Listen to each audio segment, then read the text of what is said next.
$340 per year that can be cashed out right to your bank account, PayPal, or as an e-gift card. Download the free Upside app and use promo code FOOTBALL for a 25 cents per gallon bonus in your first tank. That's code FOOTBALL for 25 cents per gallon. Hey, it's Jared. If you're listening to us on I-24 towards Murfreesboro or I-65 towards Spring Hill, make sure you check out 106.3 for another great way to hear Nashville's best sports talk. Live from the Hiller Plumbing, Heating, Cooling, and Electrical Studios. WPRT FM Pegram, WPUC HD2 Laverne. Ross Chastain will be first to finish in the Ally 500 at Nashville Super Speedway. Nashville's exclusive home for NASCAR. 102.5 and 106.3. Checkered flag is in the air. Man, this is a win in the cup race. The Game. A Cromwell media station. Mixing sports and a little bit of fun. This is fun. On your morning drive. This is Robby and Rexrode. With Robby Stanley and Joe Rexrode on Nashville's best sports talk. 102.5 and 106.3 The Game. And on the Game Nashville app. Ladies and gentlemen, it's showtime. Now, welcome into the Friday edition of Robby and Rexrode, 102.5, 106.3 The Game. Robby Stanley alongside Joe Rexrode. Nick Keyser here with you on this Friday morning here in Nashville, Tennessee. Hope everybody is doing well. Tough loss for the Titans last night. We'll get to that all show long. 615-737-1025 is our phone number. We are out here live today in the Old Hickory area at a new Dunkin' location coming up at 14835 Lebanon Road. We're going to be out here all morning long. Robby and Rexrode will be out here. Chasing Big Joe will be out here as well. And come on by. They've got donuts ready that are made, coffee ready to go here. So come out, say hi. 14835 Lebanon Road out here in the Old Hickory area, over close to Green Hill High School. So hoping to see some of you come out here today and check out Dunkin'. Like we said, Chasing Big Joe will be out here as well. Joe Rexrode, good morning. How are you? Great. Good to be here. Good to be here at Dunkin'. Good to be here at Dunkin', and good game last night for the Titans. Titans come up on the short end of things last night, and obviously that's what we're going to get to all show long today. We'll take your thoughts on our text line, driven by WilsonCountyHyundai.com. 615-737-1025 is our phone number, 615-737-1025. The Titans fall last night 20-16, the final score in Pittsburgh. And, Joe, it was a game where obviously a lot of excitement heading into this one with Will Levis making his second career start. I thought, excellent first half from Will Levis last night. They're leading at halftime, 13-10, the final or the score at halftime. And you get to the second half, and Pittsburgh has the long touchdown drive that eats up a lot of clock. And the Titans with a chance to go win the game with the final drive. They drive down the field, and an interception by Levis in the end zone kind of stalls things out and ends things there for the Titans. But overall, what did you make of Will Levis? What did you make of the Titans last night in the game against Pittsburgh? Good and bad. Levis was good. Titans bad. I mean, it's really got to be discouraging for the Titans to let an offense that bad. For people who don't know, the Pittsburgh Steelers, I mean, they do have talent. They have good receivers. We've talked about that. I like their backs. They had a banged-up offensive line, and they have been bad offensively. And frankly, I thought Kenny Pickett was bad last night. Yep, I agree. And still, they let them just go up and down the field. Well, not up and down the field all night, but they let them go 92 yards on that drive. And most of it is just running the ball right down their throat. So not stopping the run, not affecting the passer, just terrible defense on the Titans. And I saw last night lots of instances where, we've talked about Kevin Byard not making a lot of plays. He hasn't made a lot of big splash plays downfield and stuff like that. Yep. He absolutely supports the run correctly and effectively, and my goodness, are they missing him. So that side of it, very bad. And right now they're on the verge of being irrelevant in the playoff race. But Will Levis was, I thought, really good. The last drive, he threw the pick. He tried to throw a couple others. The last one, you're forcing it. I mean, I would have liked to have seen him go to the corner there. At least get it out of the middle of the field where you have so many defenders. Get a little bit more isolated, paint the edges, and see if you can drop one into like Chris Moore in the corner. But overall, I mean, Will Levis looked like a much better and more experienced, polished quarterback than Kenny Pickett last night under worse circumstances. Yeah, I thought so too. Look, I thought in the first half especially, I thought he was excellent. I mean, he, the stat line, and we knew this would be the case, the stat line does not come close to reflecting, what it did on Sunday with the 4 touchdowns and everything he did. He ends up 22 of 39, 262 yards. No touchdowns, did have the interception, quarterback rating of 66.4. But some of the throws he made in that first half, and even early in the second half, I thought were just excellent throws. I think every member of the offensive line got hurt at some point instead of other than Aaron Brewer. Other than Brewer, yeah. Was everybody else went down at some point. Now, luckily, most of them were able to come back in there, but just, we knew it was going to be a tough night for the Titans in terms of the pressure that they generated, and T.J. Watt was causing problems, whether that was getting to the quarterback, whether that was penalties that he was drawing last night. And I thought through all of it, Will Levis hung in there and delivered the football with confidence. He stayed in the pocket, didn't get happy feet like we see young quarterbacks get sometimes. I mean, when they're backed up in their own end zone, the throw he made to Hopkins, that's a heck of a throw that he made kind of across the seam there. That was an absolute dart from Will Levis. No, that was big time, and he had one in the second half when they're holding on to the lead that he gets out to Burks. That was also a hang in right around your own goal line. Yep. And deliver a throw, and he was more open. I mean, the Hopkins thing, you got a linebacker turned away from you, but he is tight, so you still have to drop that in perfectly with poise. And again, even down at the end, until they got to the point where they're taking shots in the end zone, couple absolute big time throws. Kyle Phillips, by the way, for people who have been barking about him. Yeah, the guy can play a little bit. Yeah, look, overall, with Will Levis, there were a few rookie moments. I mean, I was taking notes and sort of like, putting little asterisk, like, okay, that looked like a rookie QB, and I think it was like 3 times all night. You think about, like you said, that offensive line, you have to go with Dillard, and Dillard just was bad. Yeah. Just cannot pass block. No, I mean, it's just terrible. So you got Brunskill limping around. You got Petit Frere gets a shoulder, so Radens has to come in at right tackle. I mean, it's just – then Skoronski goes out. I mean, you have to have a snap or two with Jalen Duncan out there at left tackle. And already it was going to be a challenge, even if you had your full complement of players. It was going to be a challenge, even if you had Chris Hubbard, which they didn't have. So, first of all, I think actually if you look at the whole thing, there were at least some clean enough pockets, given the circumstances. But also there were some really tight pockets that Levis stood in. And, I mean, there were probably a couple times that Kirk Herbstreit pointed this out on the broadcast where you got to probably just get it out of there rather than take the sack. But still, I'll take a quarterback who's willing to stand in there in tight space and still step into throws. Because you just see so many guys at this position who eventually start bailing out of there, or young quarterbacks who bail out of there immediately because they're just not comfortable. He doesn't look like that at all. No, doesn't look like that. He looked very comfortable in the pocket, and I thought for the most part, you're coming out of this game, I think you got to be still very encouraged by what we've seen from Will Levis. Look, Joe, I think I was already there after the first game, and last night solidified it. He's got to be the quarterback the rest of the year. To me, the decision is made with some of the throws that he's making out there and how comfortable he looks. To me, Will Levis is now your quarterback moving forward. And I know, Vrabel is probably going to play it up like they've got some decision to make next week and, with Ryan Tannehill. Look, I assume Ryan Tannehill will be healthier next week. He may not be.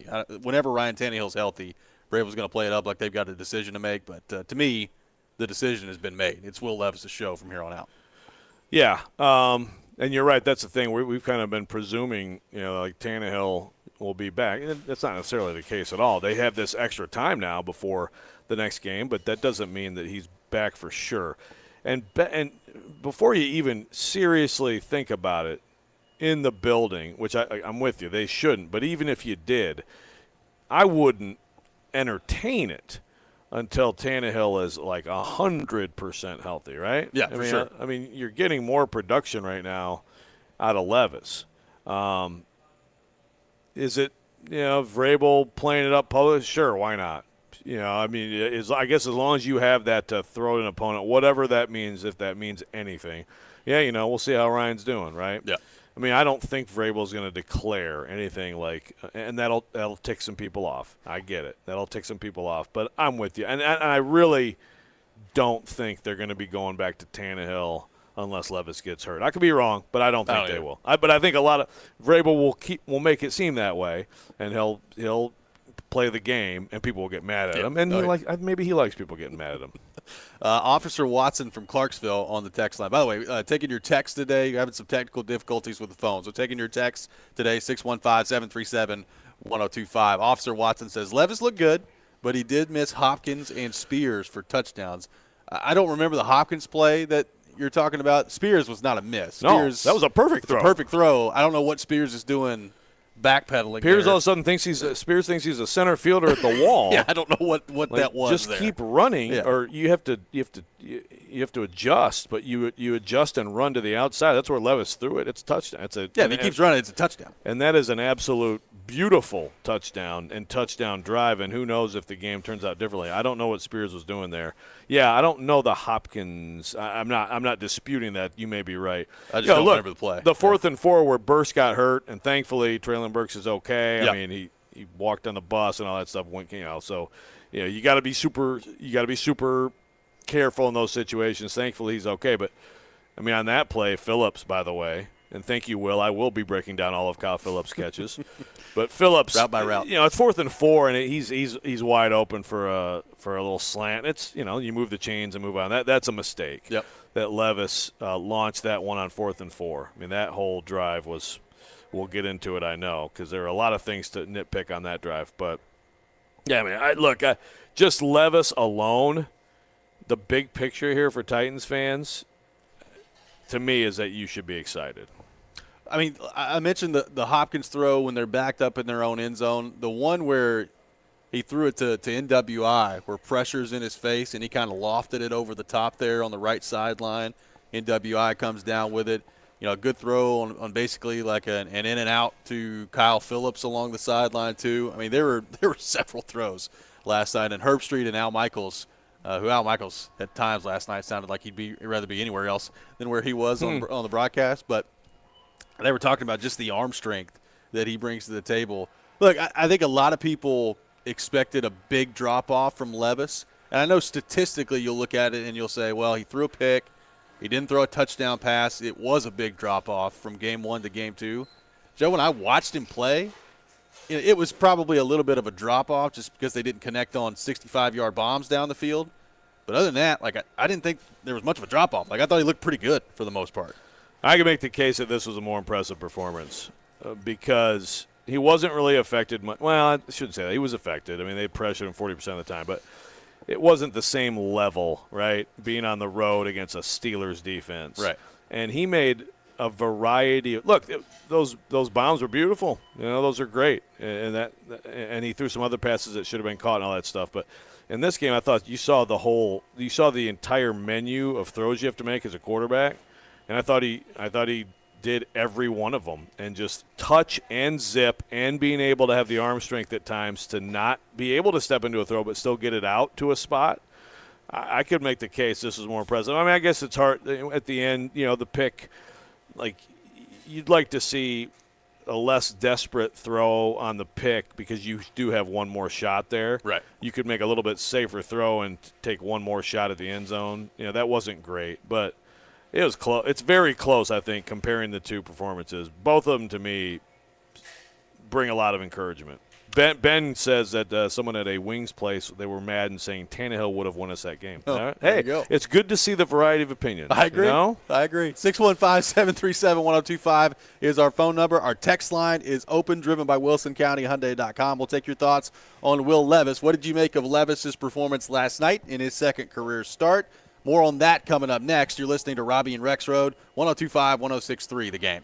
Vanderbilt football lives games here. This Saturday, it's reunion weekend as Vanderbilt football takes on Auburn at First Bank Stadium. Kickoff at 3, pregame coverage at 1:30. Your home for the Commodores is 94.9 The Fan and the Fan app. Brian Regan. I heard some states carry out capital punishment at 7 o'clock in the morning.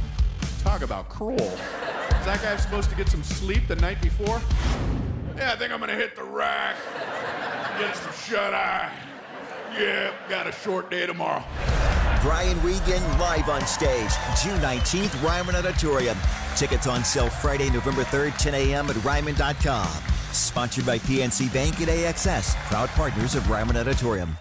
To know what makes Genesis Diamonds so special, you have to understand its origin. Back when owner Boaz Ramon used to sell diamonds only to jewelry stores. I was selling to more than 700 jewelry stores. I didn't like what I saw. What he saw in retail stores was grossly inflated prices, limited selection, pricing games, and a sales process that put the customer at a disadvantage. And it motivated this wholesaler to start his own retail revolution. My passion was to build a place where the customer is going to be very informed. We're not going to hide any information from him. We're not going to have to get diamonds from other people. We're not going to mark up our prices to mark them down. So Genesis was born. No middleman markups, no commission salespeople, industry-leading warranties, 30 times the selection, a no-holds-barred diamond education that empowers the customer, and a refreshing, relaxed, no-pressure atmosphere. We created a place where the consumer is the king. Come and get the royal treatment today. Genesis Diamonds, Green Hills and Cool Springs. Teddy's Tavern, downtown's newest bar with an old Nashville feel, is conveniently located across the street from Bridgestone Arena and just blocks away from the pedestrian bridge. Get a taste of the new brunch menu to fuel your Titans Day pride on game day. Pre-game specials from 9 a.m. till kickoff when the Titans play at home include 2-for-1 draft beers, mimosas, and Bloody Marys. Teddy's Tavern is where you want to be before every Titans home game, so come downtown early and meet me at Teddy's. The game text line is driven by Wilson County Hyundai. Online at wilsoncountyhyundai.com. Be a part of the conversation. Call or text the game at 615-737-1025. eBay Motors is here for the ride. So minivans, sedans, JDMs, roll out. Go ahead, feel your engine. Admire that perfectly installed exhaust. Your vehicle's moving along this freeway like it was made from fresh installs and a whole lot of love. And with eBay Motors, you get over 122 million parts to keep it running. And with eBay Guaranteed Fit, they'll be the perfect fit every time. Plus, at these prices, well, we're burning rubber, not cash. Keep your ride or die alive at ebaymotors.com. Eligible items only. Exclusions apply. We try to stay cool by being on social media. I'm with it. I'm hip. Follow us on Twitter at 1025thegame and on Instagram at 1025thegame Nashville. Hey! Oh yeah, and like us on Facebook too. You're locked into Robby and Rexrode. Every morning, first thing. On 1025 and 1063 The Game and the Game Nashville app. Make your silly underdog picks today for your chance to win weekly prizes. You can play at thegamenashville.com or the 1025 The Game app as we approach Week 9 of college football, Week 8 of the NFL. Silly underdog picks presented by Volunteer Hose and Gasket. Welcome back in, Robby and Rexrode, 1025, 1063 The Game. Nick Keyser live from our 1025 The Game studio, brought to you by Hiller Plumbing, Heating, Cooling, and Electrical. Robby Stanley, Joe Rexrode out here at Duncan in Old Hickory, 14835 Lebanon Road. We'll be out here all morning long. Chasing Big Joe will be out here as well. Taking your thoughts on the Titans. They lose 20-16 last night to the Steelers. They fall to 3-5 on the season. Will Levis, another good performance, 22 of 39, 262 yards. No touchdowns, did have the one interception at the end of the game. Overall, we think pretty good performance by Will Levis last night. We'll take your thoughts on that on our phone and text lines driven by WilsonCountyHyundai.com. So I'm watching him play last night, Joe, and the one thing that I did think he was probably guilty of a little bit too much, which is understandable given the connection they had last week. I did think there were a couple plays where there was a little bit of, I don't know if predetermining is the right word, or just staring down DeAndre Hopkins. And like I said, I get it. I'd be throwing the ball to DeAndre Hopkins a lot too, but I did think there were a few times last night where he probably, it looked like he predetermined that he was throwing the ball to Hopkins before the snap ever took place, and maybe in retrospect that wasn't the right place to go with the ball on that particular play. But overall, like I said, I thought he was really good. The second to last drive really bothered me for the Titans. And you brought up the fourth down play. They go deep to Burks there. Burks gets hurt. Thankfully, like you said, it looks like he's going to be okay. But right before that, I mean, you got the reverse to Burks earlier in that drive. You're running the ball. You have the 3rd and 4 run right up the gut, which just got absolutely stuffed on that play. And I just thought that was way too conservative of play calling going on that drive there. And it's not like time was a huge factor. Like, you still had plenty of time to drive down the field had you picked up that first down if you're the Titans. But I just thought a really, really poor drive there from a play calling standpoint from Tim Kelly, and I thought there was way too much conservative play calling going on that drive. Yeah, I agree. Look, Kaharski did a lot of asking about this last night after the game, and I think I might disagree with people a little bit on the first half one, which is another one where, 3rd down, you could have taken one more shot. They ran it. They kicked the field goal. Yeah. Levis was cooking at that point. I mean, but I understand the idea there. He's still a rookie. Like, they still know he's a rookie. They've seen a lot of, things of him in practice. You still want to make sure you get those points. At that point, you think your defense will probably, maybe, make a play when it matters. But that drive, I also understand what Vrabel was saying about 3rd and 4. Because if you know you're going on 4th down, then a lot of teams do this. Maybe you can pop a little run, Spears, you give him a little space, and that can work out for you. So I get that. But when you look at the whole thing, you got the reverse pitch thing to Burks, who is limping after that. He had limped earlier, by the way, so he's limping. They're looking at his knee, and then he has the other injury later, which I don't know exactly what it is, but what a night for him getting hurt. But you have that. Then you have Henry, gets a yard. Yep. So you get the 3rd and 4, and then you do that play. So the whole play, you get it at your own 48, and you don't let Will Levis throw the ball until it's 4th and 4, right. and then he throws a low percentage bomb to a covered Burks instead of just getting him. I mean, so overall, yeah, you look at the whole thing, and it's like, man, at some point on 1st, 2nd, or 3rd down, I'd say maybe let your quarterback throw a pass. Well, yeah, and look, I do – part of me understands it's 3rd and 4, you're going for it on 4th down anyway, so you can run it up and see what you can get there. And if you don't pick up the first down, maybe it's 4th and 1. I mean, you could also pick up the first down on 3rd down by throwing the football, and then you don't have to get the 4th down. Yeah, so, I mean, there's – I did not like the way that the Titans handled that. Now, to their credit, they turned the ball over on downs. They had the 2-minute warning to their advantage, so – there's a 2-minute warning, 2 stops of the run, and a timeout. And so you had 1 timeout when you got the ball back. And they drove the ball down the field, had a chance to win the game at the end of the game. So they did have another crack at it. But I just thought the way that they managed that drive was a disservice to Levis. And really, I mean, a disservice to their chances of winning the game. I mean, you got to have if you're going to play him, you got to have a little bit more trust in your quarterback than that. And to that point, I don't think that Levis had given them a reason not to trust him to that point. So I thought the 3 opening play calls there to run the ball were a joke by Tim Kelly.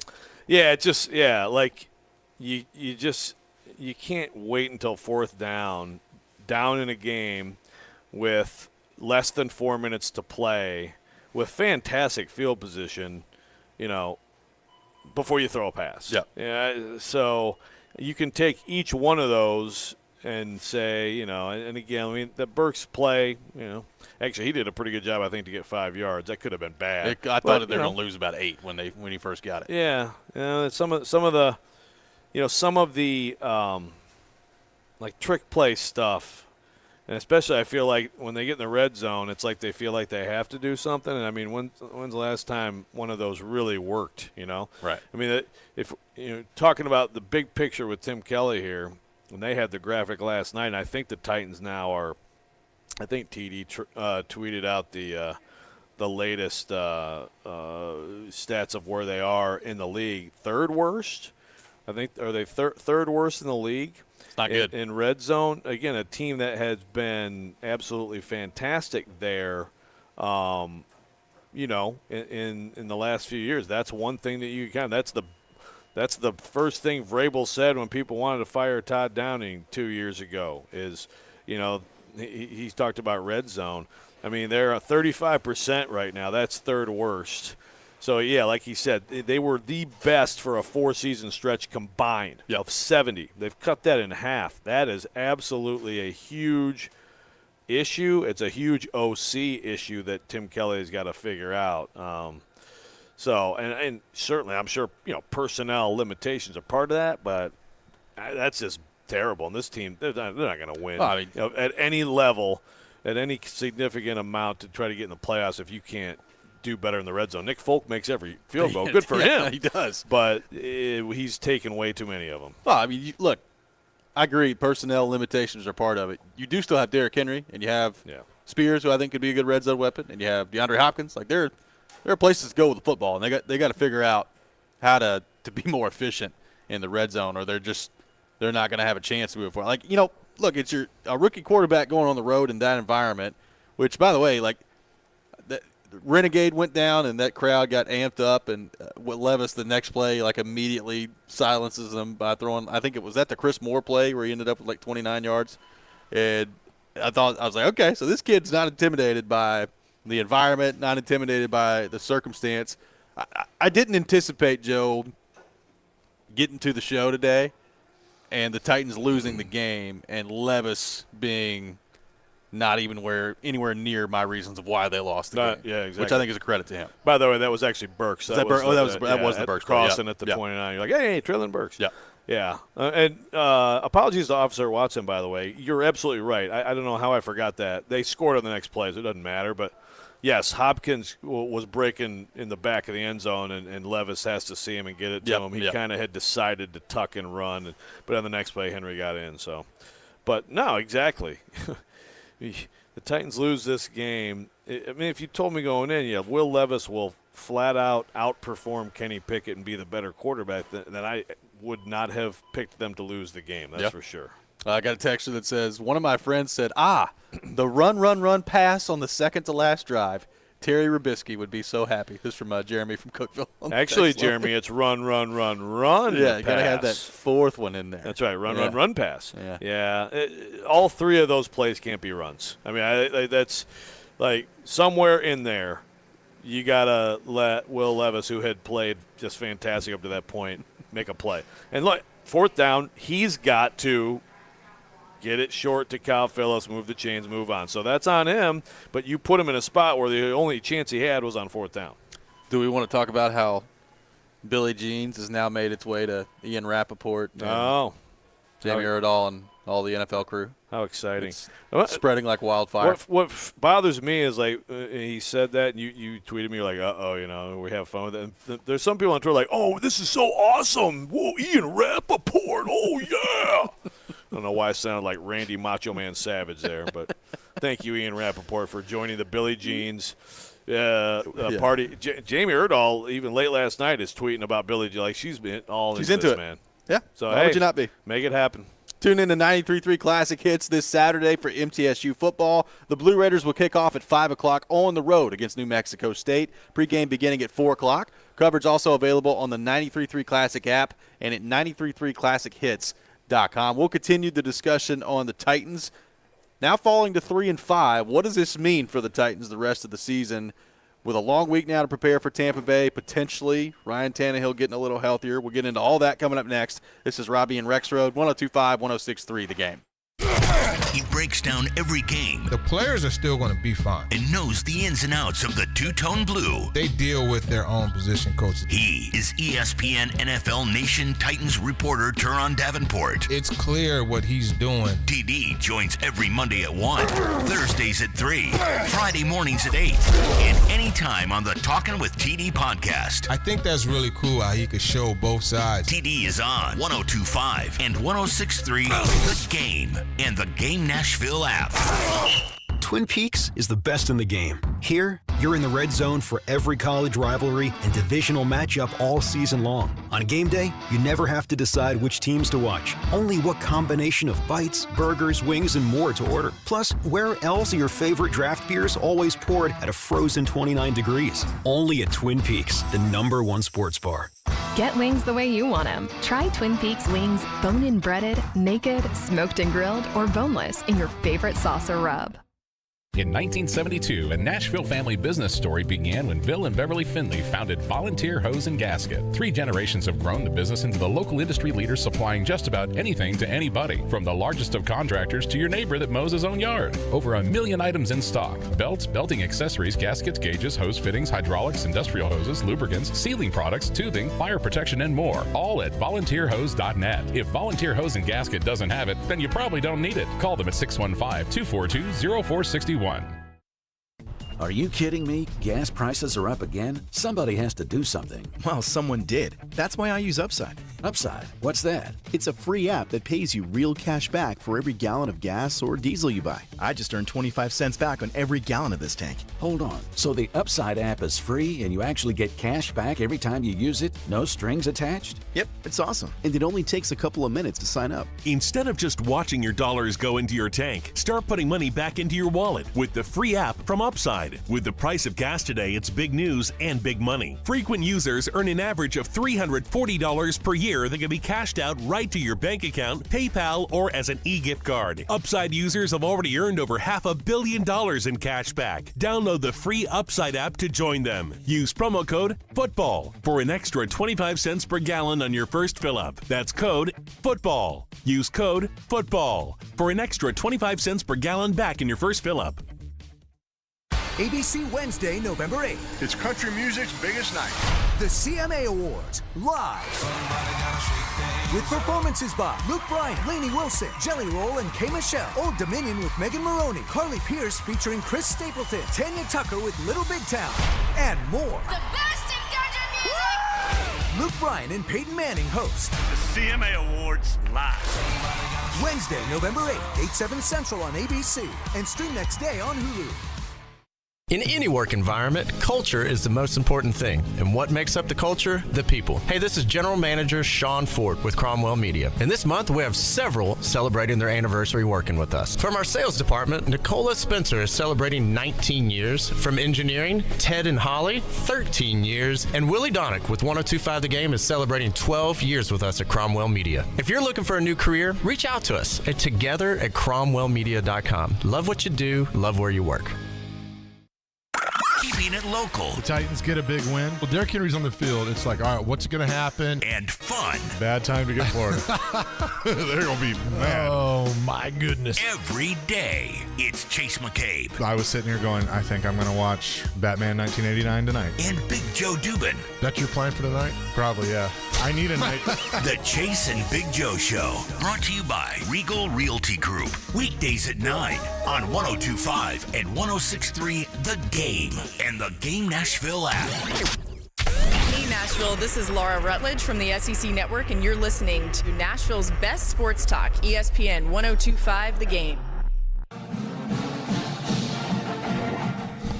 Welcome back in, Robby and Rexrode, 102.5, 106.3 The Game. Robbie Stanley, Joe Rexrode, Nick Keyser here with you on this Friday morning. Taking your thoughts on the Titans, 615-737-1025, our phone number, 615-737-1025. Titans fall last night 20-16 to the Pittsburgh Steelers, and now are at 3-5. So, Joe, had a chance to win last night, could have gotten to 4-4, and if you get that win, then I think you're looking around and you're saying, all right, the rookie quarterback has come in. You've won 2 in a row. You have opportunities coming up that are winnable. You know, Tampa Bay, I know you're going on the road, but Tampa Bay is certainly a winnable game for the Titans. Then you've got a showdown with Jacksonville after that. And you start to think about maybe what could be for this team, this season, all those things.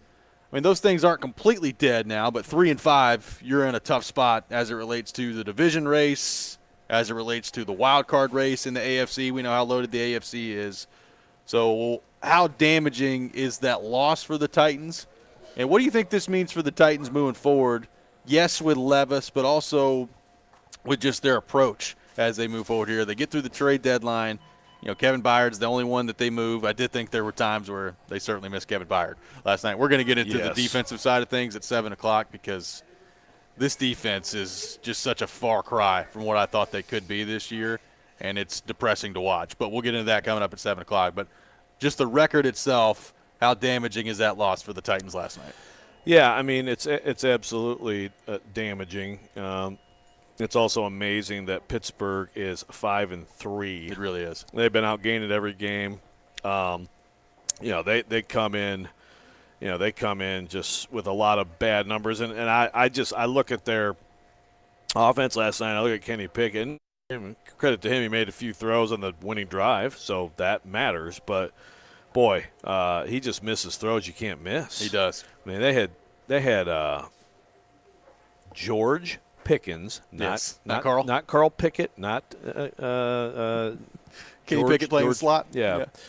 But they had him just an easy little crosser, and he's off down the sidelines, and he just sails it. So sailed one on Deontay Johnson. He sailed 3 or 4 in that game. So now you think about the AFC play, because look, at this point, Titans are 3-5, the Jags are 6-2. They have 2 games with them, so okay. But I think you have to be, if you're thinking playoffs, it's got to be more in the realm of wild card. Well, let's see. They've played the entire AFC North. Yep. They lose a tiebreaker to the Ravens. They lose a tiebreaker to the Steelers. They lose a tiebreaker to the Browns. They win a tiebreaker with the Bengals. I'm not sure that'll matter. That might matter. I'm not sure it will. It might matter, but I think the Bengals look like they're about to take off. And the Ravens, I think the Ravens and Bengals. But with the Steelers or Browns, those are 2 prime teams they're going to be competing with for a spot. Yep. And they lose both tiebreakers. That hurts. You look around the rest of the West is bad after Kansas City, and they do have a tiebreaker with the Chargers. The East, you're going to have the Bills in, right? So, who's your prime competition? If you looked at it right now, who's in the playoffs right now? Ravens, Jags, Chiefs, Dolphins, right? They're all 6-2. Yep. And obviously the Bills are in, okay? I'm going to say the Bengals are in. That leaves 1 spot. Well, now you're 2 games behind and really 3 games behind the Steelers for the last spot. Right. The Steelers are actually ahead of the Bengals now, but I don't care. The Bengals are looking pretty good. So it doesn't look great, okay? Now, I will say this, and I haven't looked at the Steelers' whole schedule, but with that Titans schedule, it's still to the point where if you can win the next game, which to me is like if you don't, then I think you just start thinking about next year. You go to Jacksonville after that, so, hey, you could revive yourself. But did you know they were 3-7 last year and then ended up winning the division? I've heard that. Thank you. Yes. Well, if you can count on the Jags completely bottoming out like the Titans did last year. What are the chances they fire their general manager in the middle of the year? And Trevor Lawrence gets hurt. That also has to be part of the equation. But if the thing is, again, beat the Bucs, you get to 4, right? Okay, so let's just play it out. You beat the Bucs, get to 4-5, lose to the Jags, you're 4-6. Panthers at home, Colts at home, Texans at home, Seahawks at home, at Texans. That's 5 games you absolutely can win. How many is that? That's 9. Oh, I got the Colts in there too at home. I said that. So Panthers, Colts at home, Texans at home, Seahawks at home, at Texans. There's 5. 5 right there. That can get you to 9. I'll just go ahead and count that at Miami on a Monday right now. This defense, that's not going to go well. Okay, but you're still at 9. If the Titans beat the Bucs, it's absolutely realistic for them to be at 9-7 with the Jags coming in here. It will not be for the division because the Jags will have won it by then. Correct. I believe that. But potentially 9-7 and still in the playoff race. Again, I don't see how, and that's taking a lot of liberties with 5 wins, beating the Colts, beating the Texans both times, all that stuff. But those are like Seahawks, a good team. What are the Seahawks? Seahawks are 5-2. They're coming in here. That's it. But the Titans are also 3-0 and look like a totally different team in this stadium, and they're 0-5 away from this stadium. They haven't won a road game since November 17th of last year. The plane from Green Bay. The plane from Green Bay is the last time they won a road game. We're approaching a full calendar year since the Titans have won a road game, which is amazing. Now, I look, they've had some moments this year on the road where they've just looked absolutely horrid. And, look, it was a good game last night. They were in it the whole time. It was improvement. It was better on the road, but it's amazing that it's been almost a calendar year since they've won a road game. Yeah. And this is going to be, in the end, when they don't make the playoffs. We are going to look back at this one because right now they could so easily be 4-4 and have the tiebreaker over the Steelers for the last spot, Yeah. And it's just going to be real tough. Although let's look at the Steelers. Ooh, Packers. They do still have to go to the Browns, and they have to go to the Bengals. they play the Bengals twice still. They go to the Seahawks. They go to the Ravens. And they're not very good. So it's not like it's hopeless. You look at the Steelers' schedule, I can find quite a few L's on it. But then again, around here we talk about the Mike Vrabel special. I mean, the Mike Tomlin special is a thing, man. Yeah. He has the Mike Tomlin seasons are a thing. You know what I mean? The guys, it's amazing how he can figure out ways for them to win games when they still have so many flaws. Well, look, I'm watching them play last night, and I'm like, well, Kenny Pickett, not that good. The thing that really kills me about the game last night, and again, we're going to get into the defense coming up, but Pittsburgh hasn't been able to run the ball all year. And then all of a sudden, against your team that's supposedly good at stopping the run, which I'm beginning to believe less and less, they just run all over you last night. And, Pittsburgh, they're 5-3, as you said. I don't think they're very good. Like, I'm watching Kenny Pickett play, not just last night, all year. Like, he's missing a lot of throws. The Titans, for whatever reason, the Pittsburgh offensive line has been not very good all year, and the Titans made them look good last night. It was amazing to watch all this happen. So, again, to your point, credit to the Steelers, credit to Mike Tomlin. I think he's a really good coach. But I do think in some ways that was a huge missed opportunity for the Titans last night with your rookie quarterback, playing well enough to win. I thought he played well enough to win last night. And at some point you need your veteran players, whether that's on the offensive side of the ball or certainly on the defensive side of the ball, to step up and help your rookie quarterback. And not enough guys were able to do that last night, which is really disappointing. Yeah, no, it's I don't know where they're going to end up. They were already going down, in this way, although they played well against the Falcons, relatively well. But, they came in right middle of the league in rush defense and a little bit better than that in yards per play. And they played a team that can't do it. And so when this weekend's over, the Titans are probably going to be right around in the 20s in rush defense. So red zone offense, rush defense, two things that have been staples. Yeah. That have just completely eroded here. Yep. And there you go. You got a 3-5 football team. Well, I am curious because the text line for Levis today has been very positive, which deservedly so. He's played really well through 2 games. Like, if you're watching the game last night as a Titans fan, like, how much are you – like, what's the balance between being hurt and upset by the loss, but also – deep down kind of excited by what you've seen from the quarterback for the first 2 weeks of him playing and what that could mean for them moving forward? Because ultimately, I think we all know this team is certainly not a Super Bowl contender. They're probably not a playoff team this year. But the quickest path to getting back there is for Will Levis to be great. And, look, it's 2 games. I'm not convinced that he's great yet. But very encouraging 2 games from Will Levis that we've seen to this point. So I do wonder, like, if you're a Titans fan today in the aftermath of the loss, is it a normal feeling loss to you, or you look around and saying, you know what, yeah, the loss sucks, we wish we would have won the game, but man, we're excited about Will Levis and what that could be as you move forward here? Yeah, well, if you're a Titans fan who's was more on the side of sell, and even, what was it, Ron yesterday, like, I don't care, like, lose and tank and get a high pick or whatever, then I guess you're just thrilled today. Yeah. You lost, and your rookie quarterback looks good. You look around and say, it just depends. Marvin Harrison Jr. and Will Levis next year. Yeah. How about that? That'd be fun to watch. Man, I tell you what, or Xavier Worthy from Texas. Get the fastest guy you can, because apparently Levis can air it out like Joe Milton. I guess so. But that's a good question. I just think it's how you look at this. But still, you got 10 games left. I mean, you don't want this to just be a slog of, get the rookie quarterback ready for next year, do you? I mean, I guess some do. They like the draft more than the season. Yeah. But I will say, you're right. You're right, positivity on the Texan, but Tom and Franklin says, would your take on Levis's performance change if the refs hadn't blown the play dead when he did the Carson Wentz-style backwards pass that was ruled a sack? That was very much a rookie. That was very much a rookie play. But to answer your question, as I texted Tom, no, I mean, all the other plays and passes he made were still part of the game. I mean, overall, he was overwhelmingly good. versus bad. He had a few rookie moments for sure. Well, and look, I don't know how to quantify what I'm about to say, but I think you're with me, and I think you know what I'm talking about. Like, it's sometimes you watch a guy play, and there are things that he does at the quarterback position, throws that he makes, decisions, all those things, and you say, yeah, that guy's got a little bit of the it factor, right? Like, Will Levis, to me, has got a little bit of the it factor. And that's no guarantee that he's going to work out and that he's going to be some great quarterback that is going to be here for the next 12 to 15 years for the Titans.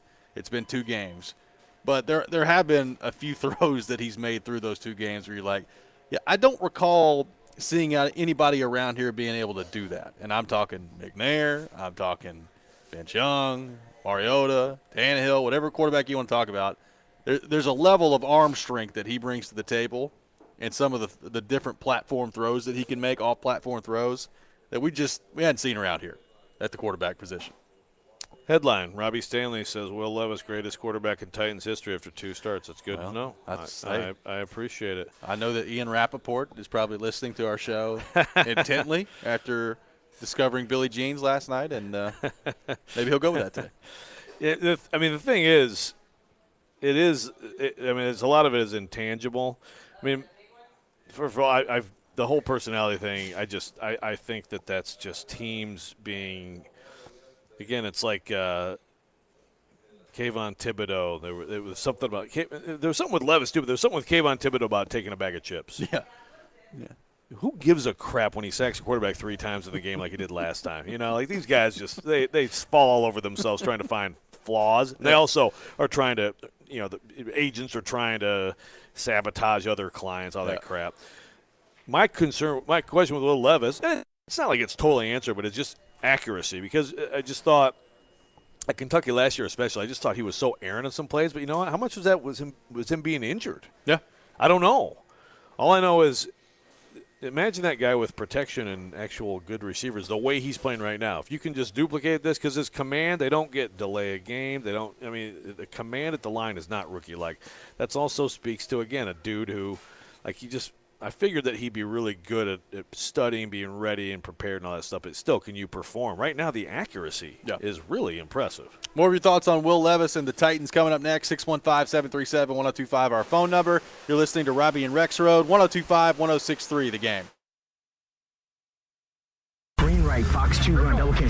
He takes you inside the huddle through the eyes of a quarterback. Wide 85, tight. Catch ESPN NFL analyst Tim Hasselbeck every Tuesday at noon as he breaks down the big stories in the NFL. Buffalo, maybe Miami. And with the Tennessee Titans. The Titans might be like, we're interested in a 1-year, $1 million contract. Tim Hasselbeck is on Caroline, Willie, and D. Mace on 102.5 and 106.3 The Game and the Game Nashville app.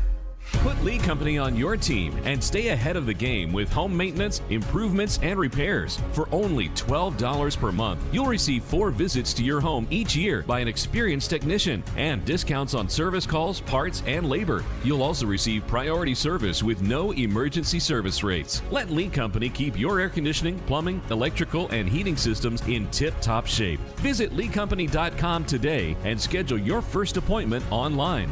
Lee Company, all you need. Fast-paced health provides easy access to quality care close to home. The streets you live on are the streets we live on. We're part of the baseball games and Main Street parades. Your community is our community, and it's our mission to provide you with quick, convenient, and affordable health care. We're here for the injuries and illnesses, the preventative treatments, the chronic conditions, and so much more. Fast-paced health. 2 new locations, Antioch and Mount Juliet. Calling all sweet tooths. Head to Nashville Toffee Company, a place where rich, chocolatey daydreams are created from a secret family recipe generations in the making. Their toffees and candies are handcrafted in Nashville using all natural, kosher-certified ingredients. Sweet creamery butter, pure cane sugar, premium roasted nuts, deep rich chocolate, and sea salt. Visit NashvilleToffeeCompany.com or drop by their headquarters on Air Lane Drive for a positively hassle-free shopping experience. Whether you're buying for 1 or 100, Nashville Toffee Company is here to make your holiday gift giving easy. Looking for a fun way to win up to 25 times your money this football season? Test your skills on Prize Picks, the most exciting way to play daily fantasy sports. Just select 2 or more players, pick more or less on their projected performance, and place your entry. You could turn $10 into $250. Right now, Prize Picks will match your first deposit up to $100. Visit prizepicks.com/play now and use code PLAYNOW. That's code PLAYNOW at prizepicks.com/playnow. Must be present in certain states. Visit prizepicks.com for restrictions and details. Finding great candidates to hire can be like, well, trying to find a needle in a haystack. Sure, you can post your job to some job board, but then all you can do is hope the right person comes along, which is why you should try ZipRecruiter for free at ziprecruiter.com/free. ZipRecruiter doesn't depend on candidates finding you. Its powerful technology identifies people with the right experience and actively invites them to apply to your job. You get qualified candidates fast. So while other companies might deliver a lot of hay, ZipRecruiter finds you what you're looking for. The needle in the haystack.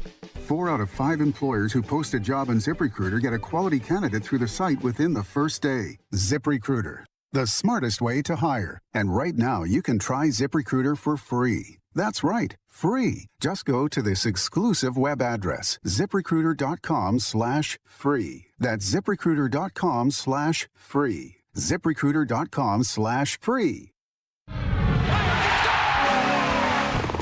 Predators fans, Brewhouse South in Cool Springs, Brewhouse 100 in Bellevue, and Brewhouse West on Charlotte Avenue are 102.5 the game's official home for Predators watch parties. Catch all the games at Brewhouse and enjoy great specials on Blue Note Bourbon and Black Abbey Beer. We are your home for Smashville. 102.5 and 106.3 The Game and the Game Nashville app.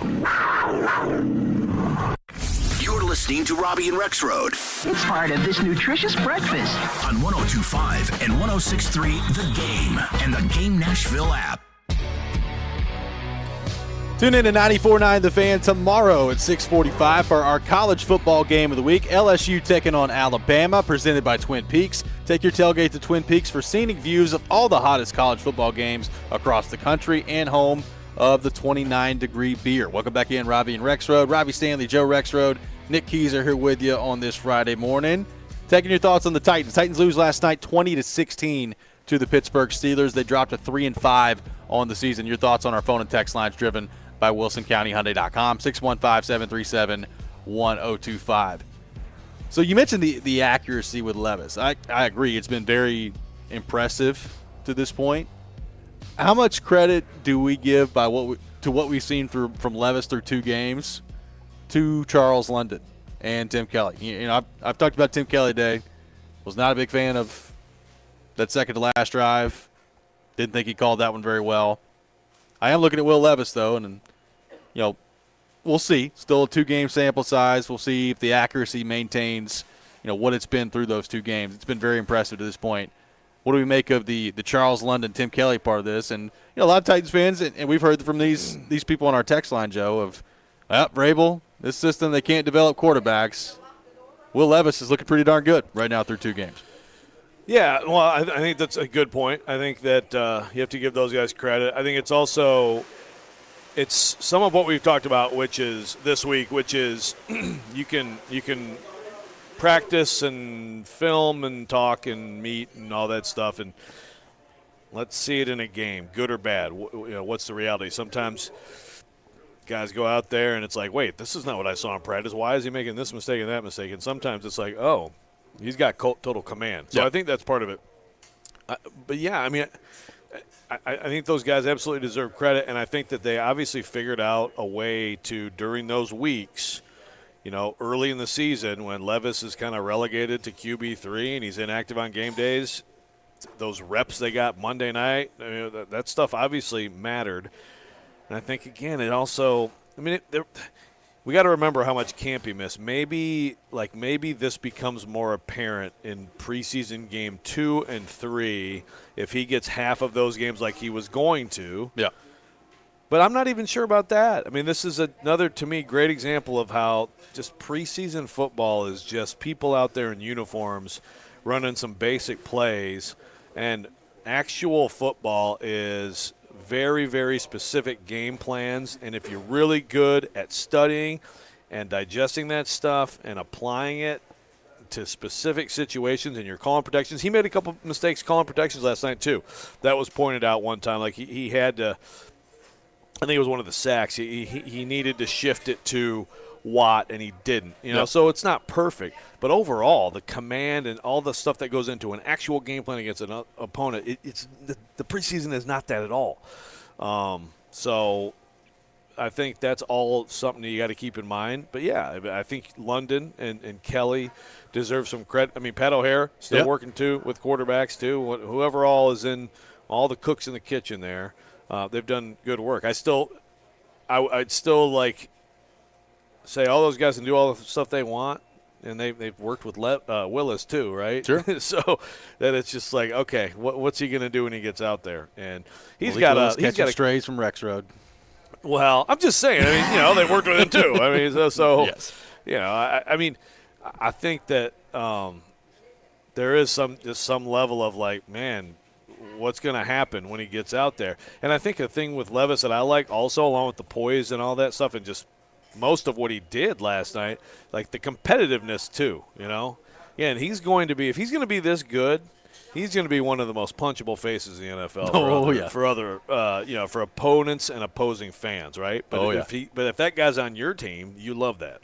Coy in Clarksville on the text line says, excited to see Levis with playmakers next year and Rand with $100 million in free agency. Chip from Mount Juliet on the text line says, Levis was impressive in spite of the offensive line. Hope he can stay injury-free the rest of the year until changes can be made. This is the worst offensive line I've seen any team have in many years. This is from Chip from Mount Juliet on the text line.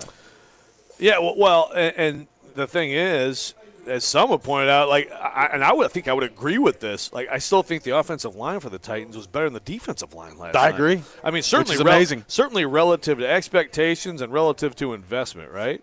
Oh yeah. I mean, so I thought, like, as bad as it was last night with all the guys getting hurt and everything. I mean, Dillard is just a liability, and that's. And I've seen some pessimism on that too. It's like, great, they got this quarterback, but are they going to support him? Are they going to make good choices? That's a fair question because Dillard was a bad choice. But I actually thought, given all the challenges and the injuries and everything, they did okay. I mean, they did give him some opportunities to throw the ball last night. You tell me all those things are going to happen before the game, and I might tell you Levis is sacked 14 times. Yes, for sure. Tune in to 94.9 The Fan this Saturday for Vanderbilt football. Commodores kicking off at 3 o'clock at home against Auburn with pregame beginning at 1:30. Coverage also available on the 94.9 The Fan app and at 94.9thefan.com. Coming up next, we'll get into the defensive side of the ball for the Titans, which was very disappointing last night in Pittsburgh. We'll take your thoughts on that as well. You're listening to Robby and Rexrode, 102.5, 106.3 The Game.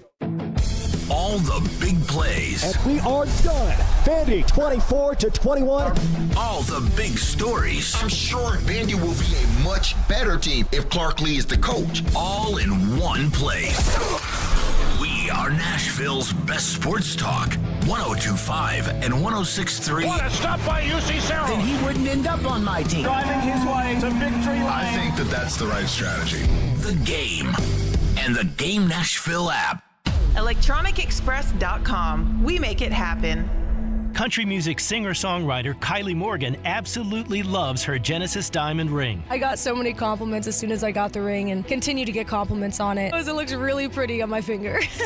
Kylie's husband Jay heard folks in the music industry raving about Genesis, but he also did a lot of homework on his own. When it came to finding the ring, he took it very seriously. He did all the research. I think he knows more about diamonds than any man in the entire world, and that's how he landed on Genesis. He just knew that they were the best. Jay picked out a stunning, flawless, pear-shaped diamond in an elegant setting. Got the value price Genesis is known for. And now they both tell everyone they meet about the amazing Genesis experience. When you walk into Genesis, you can just feel the happiness. You know that they're helping find something that symbolizes the love that you have for your partner, and you can feel that as soon as you walk through the door. It's always been you, and I've always been your wife.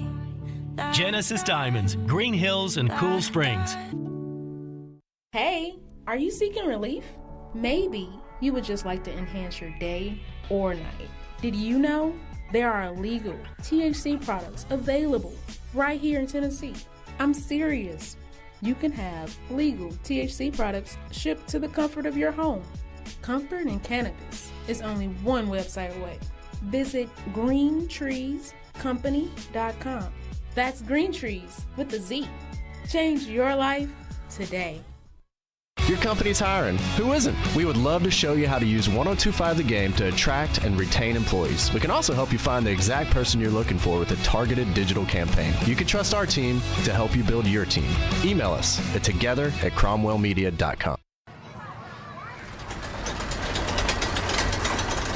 For the love of the climb,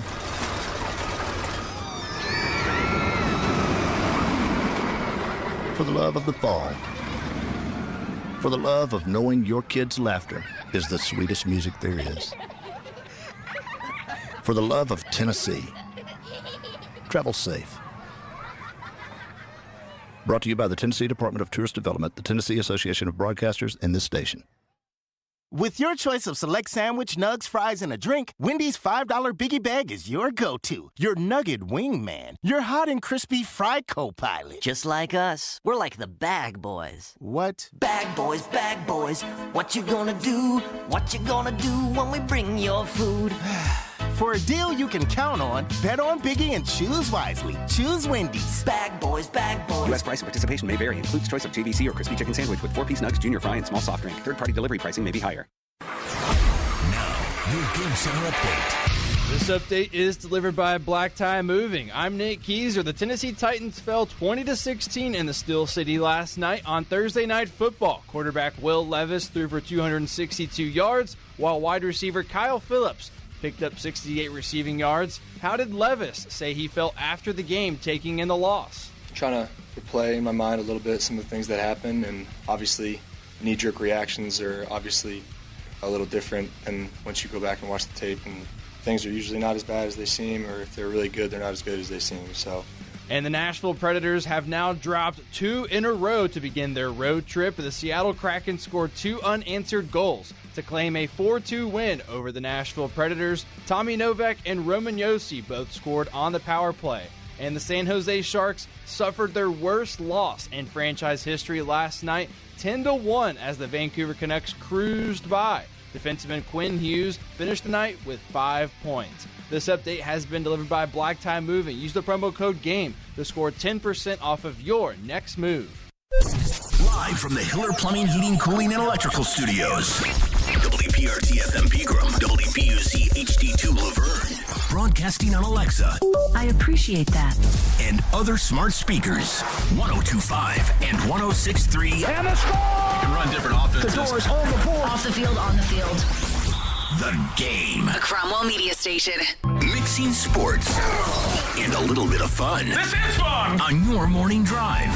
This is Robby and Rexrode. With Robby Stanley and Joe Rexrode on Nashville's best sports talk. 102.5 and 106.3 The Game. And on the Game Nashville app. Ladies and gentlemen, it's showtime. Hour number 2, Robby and Rexrode, 102.5, 106.3 The Game. Robby Stanley, Joe Rexrode, Nick Keyser here with you on this Friday morning. Nick Keyser back at our 102.5 The Game studio, brought to you by Hiller Plumbing, Heating, Cooling, and Electrical. Joe and I out here at Duncan at 14835 Lebanon Road in Old Hickory. People rolling in as we speak. We have hot coffee. We got donuts. We got everything rolling in here. Come on out. 14835 Lebanon Road here in Old Hickory. We'll be out here all show long. Chasing Big Joe will be out here later this morning from 9 to 11 as well. So come get your donuts. Come get your coffee.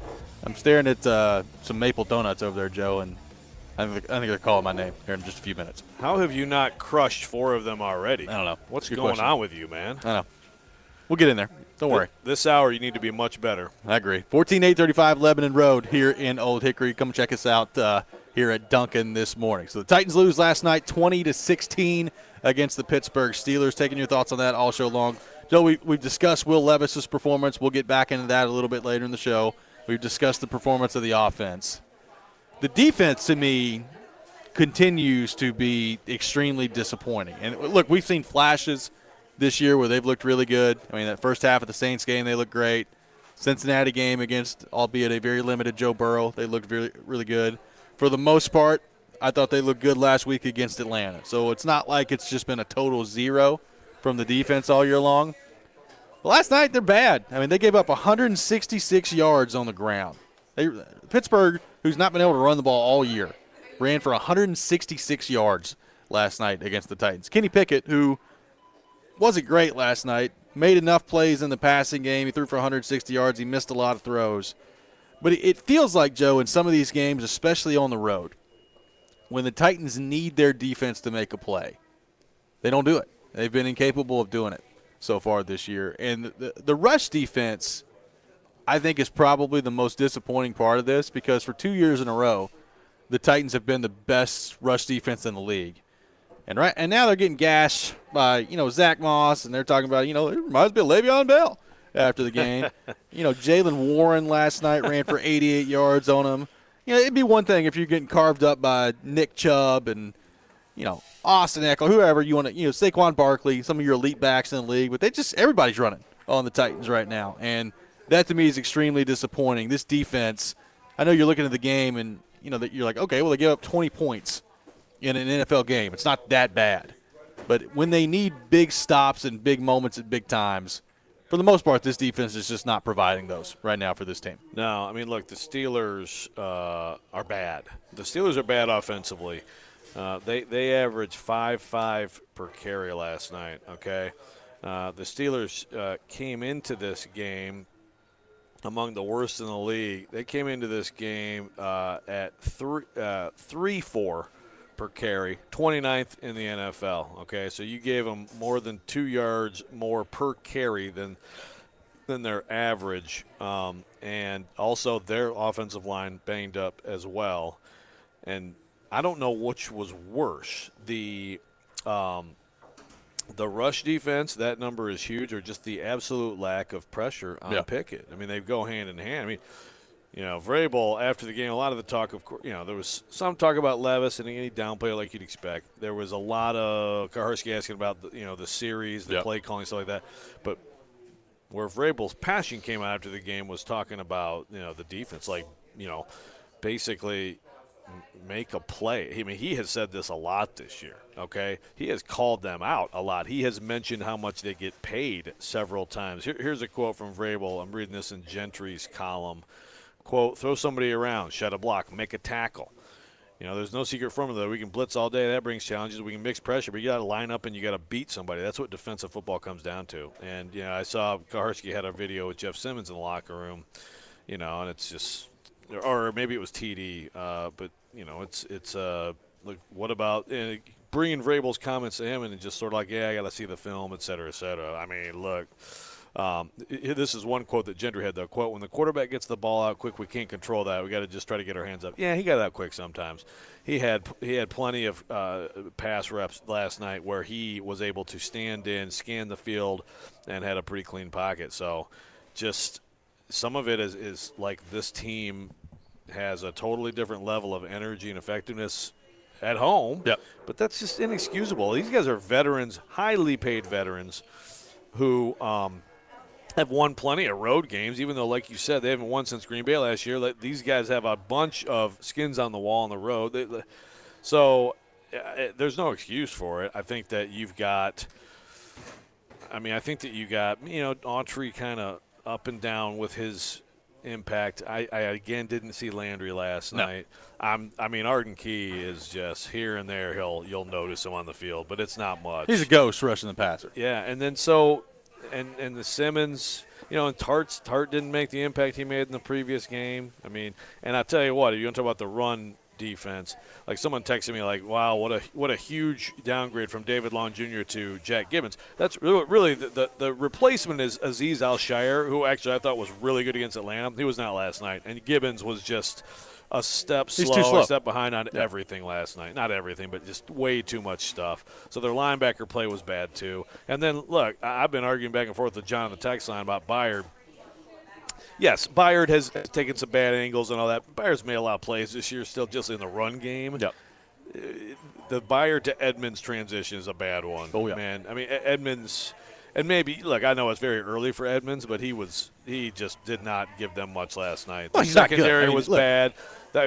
Just up and down across the board. You got to have more help than that from that level, and they didn't get it. Well, look, if Edmonds was good, Philadelphia's not trading for Kevin Byard. So, like giving a pick. Yeah, I don't know what the expectations for Edmonds to me were not very high heading into it. Right. You know, I said yesterday, was the Atlanta game a sign of maybe things to come with this pass rush and them starting to get things figured out, or was that kind of a one-game thing? And it seems like it was a one-game thing. I mean, they hit the quarterback twice. So no sacks for this front four. They hit the quarterback twice yesterday. I mean, you can't. That's astounding. You can't have that. I mean, that's what's that, the third time now this year where they went through a stretch right before the bye week where they hit the quarterback, I think a combined 3 times in 2 weeks, in the Colts game and in the game in London against Baltimore. Right. And now, after a 5-sack performance on Sunday against Atlanta, which looks really good, you have no sacks and you hit the quarterback twice. I know there was Jeffrey Simmons got after Kenny Pickett one play and he got called for roughing the passer. I hate the call, but I'm not surprised by the call. It is what it is in the NFL now. I mean, they're going to call that roughing the passer. I hate it. I think it's stupid. The full weight is going to be called. Yeah, I mean, I don't know what Jeffrey Simmons is supposed to do there, so I get it. I hate the call. But you got to affect the quarterback more than they did last night. And, again, the Steelers come in, and they're banged up. They come in 22nd in the league in sack percentage, for their offensive line, 8.19%. Not as bad as the Titans, a solid 30th at 12.89%. Ooh, what a number that is. But still, 8.19% sack percentage. I don't have the exact number of what the Titans got, but it was much lower than that. I promise you that. I mean, all the numbers say they're not a good pass protecting line. They're not a good line. They're not a good offense. And I was stunned right from the start when Tomlin takes the ball, but they come right out. And everybody immediately who follows the Steelers host is like, wow, there's the best drive of the year for the Steelers. Now, granted, between that touchdown drive and the winning touchdown drive, they gave up 2 field goals, so they had some good possessions defensively, but just that 92-yard drive, you are talking 53 of those yards on the rush, and you just got like the sweep to Warren for a huge run. You have some struggles. Sean Murphy-Bunting's out with the thumb, and so Avery's in, so Deontay Johnson crushes him for a 32-yard play. But on that play, Terrell Edmonds laid on the play. Yep. You've got Eric Garrett has a holding on Deontay, so there's another one. I mean, like some of the injuries and stuff like that caught up with them. They certainly need McCreary back. They need Sean Murphy-Bunting in there. But none of that explains away just how feeble they were up front against a bad running game. Where's Arden Key? I mean, the first half in the New Orleans game, I thought that Arden Key was going to end up with 13 sacks on the year. I mean, he looked incredible the first half of that game. He was in the backfield. He was getting after Derek Carr. I don't remember. I'm sure he's had one. I don't remember a good pass rush from him since then. Like, I don't remember anything Arden Key has done rushing the passer since the first half of the New Orleans game. And we've talked about that guy a lot heading into the year. I mean, in camp, he looked good. How much of that was him going up against Andre Dillard, which is beginning to seem like that was probably what it was in camp. He's got 2.5 sacks on the year. But, I mean, I think we're starting to see why maybe Arden Key has not been a starter at this point in the league, and it's just he's been a ghost rushing the passer. Yeah, well, and so Rashad Weaver's back in the lineup last night. He was healthy scratch the game before, and you don't see a lot there. It's just a whole bunch of guys in a lot of cases making a whole bunch of money. I mean, Key was a modest signing. Yeah. But just it's not coming together. We're gonna get back to this on Twitter. Missing Jim Schwartz. I'm afraid he was the key to this D being good. I don't think Jim Schwartz is the key to this D being good. I know he was here for 2 years as a consultant. I think if you don't coach players on the field, is that? I mean, like I'm sure he gave good advice on all that stuff. He's great. He's a great D coordinator, all that stuff. But yeah, I think that you're looking in the wrong areas there. I mean, look, I think that some of this is some personal, individual performance eroding a little bit. I don't think that like Jim Schwartz was the mastermind behind everything, and this was like the Wizard of Oz. We'll have more on the Titans defense Coming up next, take your thoughts, 615-737-1025. What has happened to this defense, the pass rush, the rush defense, the whole nine? We'll take your thoughts on all that. This is Robby and Rexrode, 102.5-106.3 The Game. Vanderbilt football lives here. This Saturday, it's Reunion Weekend as Vanderbilt football takes on Auburn at First Bank Stadium. Kickoff at 3, pregame coverage at 1:30. Your home for the Commodores is 94.9 The Fan and the Fan app.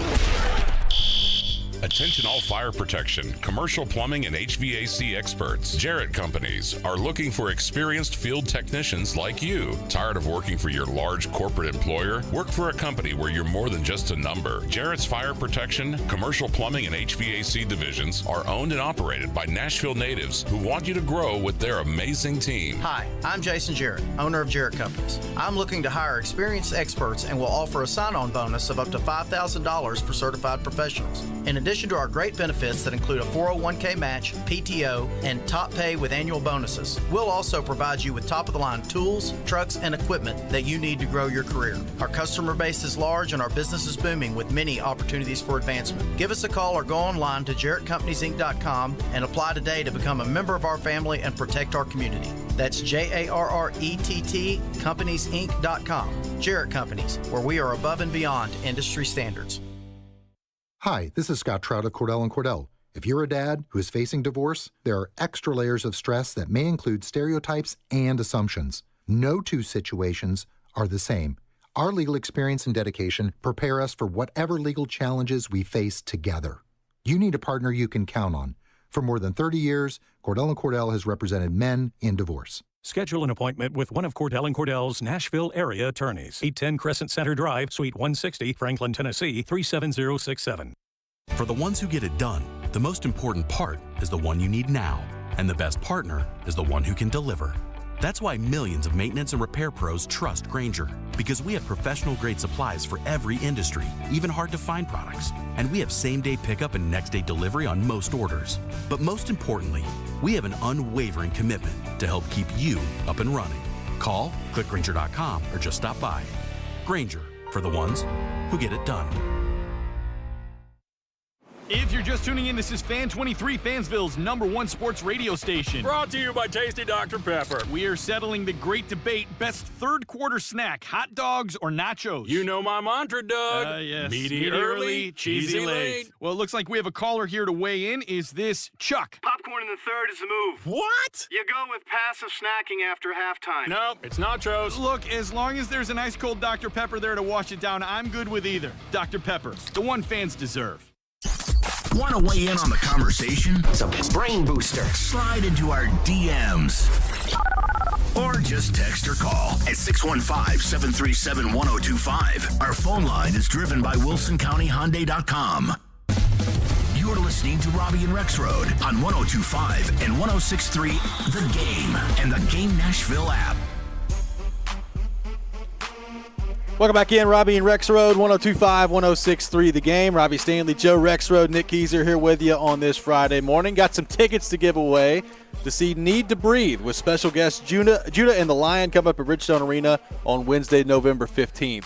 Be caller number 3, 615-737-1025. Caller number 3 will win a pair of tickets to see Need to Breathe with special guest Judah and the Lion at Bridgestone Arena coming up on Wednesday, November 15th. 615-737-1025. Taking your thoughts on the Titans defense.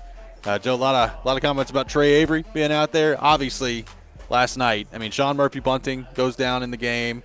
You're already without Kevin Byard, and Roger McCreary didn't play yesterday. So there was a point last night where secondary is just not very equipped to play well. With it, you got basically 3 backups in the game last night at one point. I did love the Amazon Thursday night. I think it was Sean Murphy-Bunting who they gave the designation of strong questionable. Yeah, what does that mean? I honestly don't know. Does that mean strong questionable as in stronger chance that he comes back, or strongly questionable like strongly really questionable and he's nearly doubtful? I don't know. I'd never seen the strong questionable designation seen that either. before. That's an Amazon, an Amazon special for you. It was really nice to see that last night. But there's no question. The secondary was shorthanded last night. And look, what we talked about, when you've got that going on, you have no pass rush, and you can't stop the run. That's not a very good formula for defensive success. And look, Kenny Pickett did put up great numbers last night.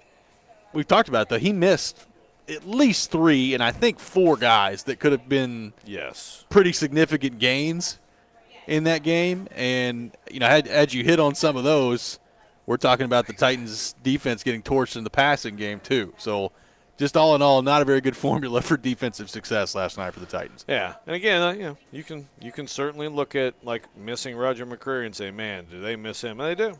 They do miss him. Then you miss Murphy Bunting.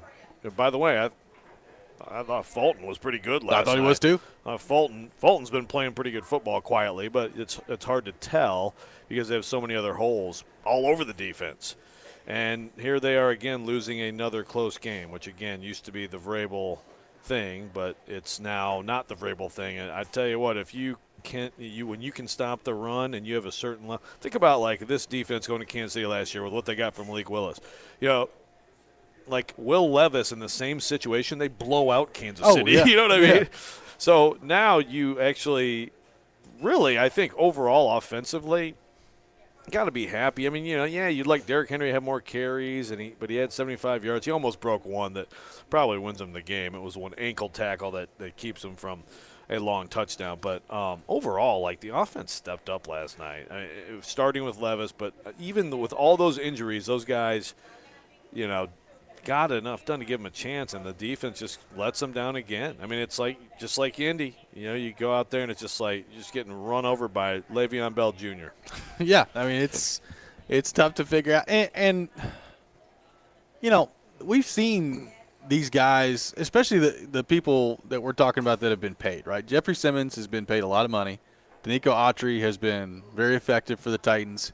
Harold Landry, which I think is probably the biggest thing to me that from those 4 that we're talking about last night, I thought Sunday might have been a sign that maybe with the 2 weeks off heading into the game, some time to rest up in the middle of the season, that Harold Landry maybe was starting to figure things out and get some strength back, look more like Harold Landry. And look, maybe it's as simple as he played football on Sunday, the short week on Thursday, and he didn't have the same burst to him, but Harold Landry, not very noticeable last night for the Titans. And, it's not his fault. He's coming off the ACL, and it may be until next year before he looks like the Harold Landry that we're used to seeing. But bottom line is, when you're getting nothing from Arden Key rushing the passer, Harold Landry looks limited this year just based on coming off the ACL from what we've seen. And you're just not getting enough of a push up front. With as much money as they've invested in those guys and as important as they are to the defense, if you're not getting that from those guys, then you're just not going to have much of a chance defensively. And right now they're not getting it anywhere near consistently enough. Yeah, and we're talking about this being one of the best pass rushes in the NFL going into the season, which, there's some takes. I mean, Dustin says I said in the preseason that Malik Willis was more accurate than Levis. I don't remember saying that. Maybe I did. Maybe he was at that time in practice. I mean, you're just looking at practice.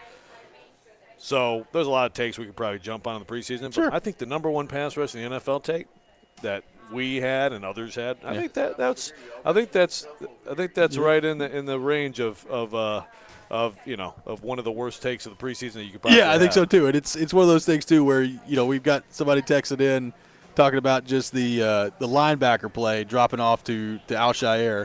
Al-Shaair I think has had moments this year where he's looked pretty good, but also a couple of moments where he's looked lost. Now, I will say he did have a good pass breakup last night, running up the slot there where I thought if Pickett lofts the ball a little bit more, it's probably a touchdown. That was a heck of a drop by him. It was. With speed. So yeah, good stuff there. He was good against Atlanta. He was good against Atlanta. But he's not as good as David Long Jr. That's the thing. When David Long Jr. could play. That's the thing. And we were wondering, right? how important would that be against the run, right? And how big of a drop-off is that? So there's the front 4 part of it, but there's also the linebacker part of it. And you mentioned Gibbons last night. I mean, there's replay after replay where Gibbons is getting there just a tick too late. And just a tick too late in the NFL is the difference between a 2-yard gain and a 12-yard gain. And we saw that a lot. And look, I'm looking at a 3rd-round pick. We talk about so many picks that have gone bad in recent years. Man,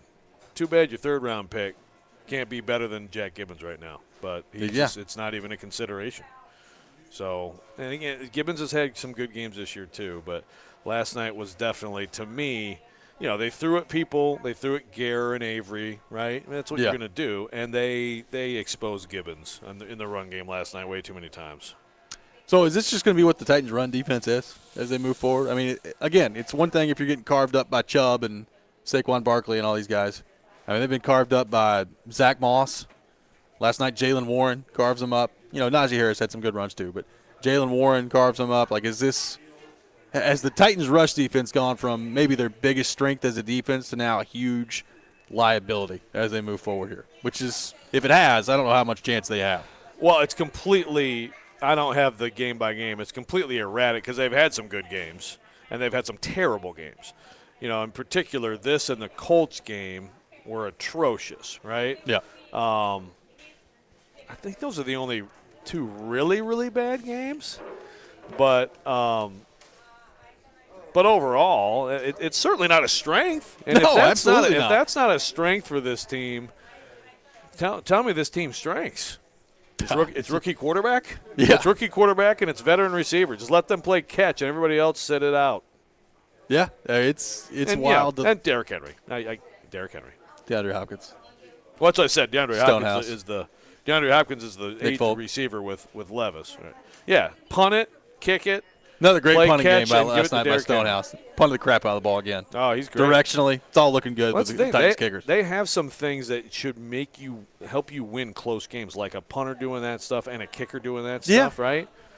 And they still can't win close games enough because their defense is bad. It's amazing to think about. Got a lot of people asking today, why does everyone get healthy when they leave the Titans? We going back to the training staff today? Well, look, it is weird. No, I mean, AJ's been about as healthy as it gets in Philadelphia to this point. Yeah, it's not like he was terribly unhealthy here, but he had a few things, some nagging things. He had to have a couple little minor, surgeries. Yep.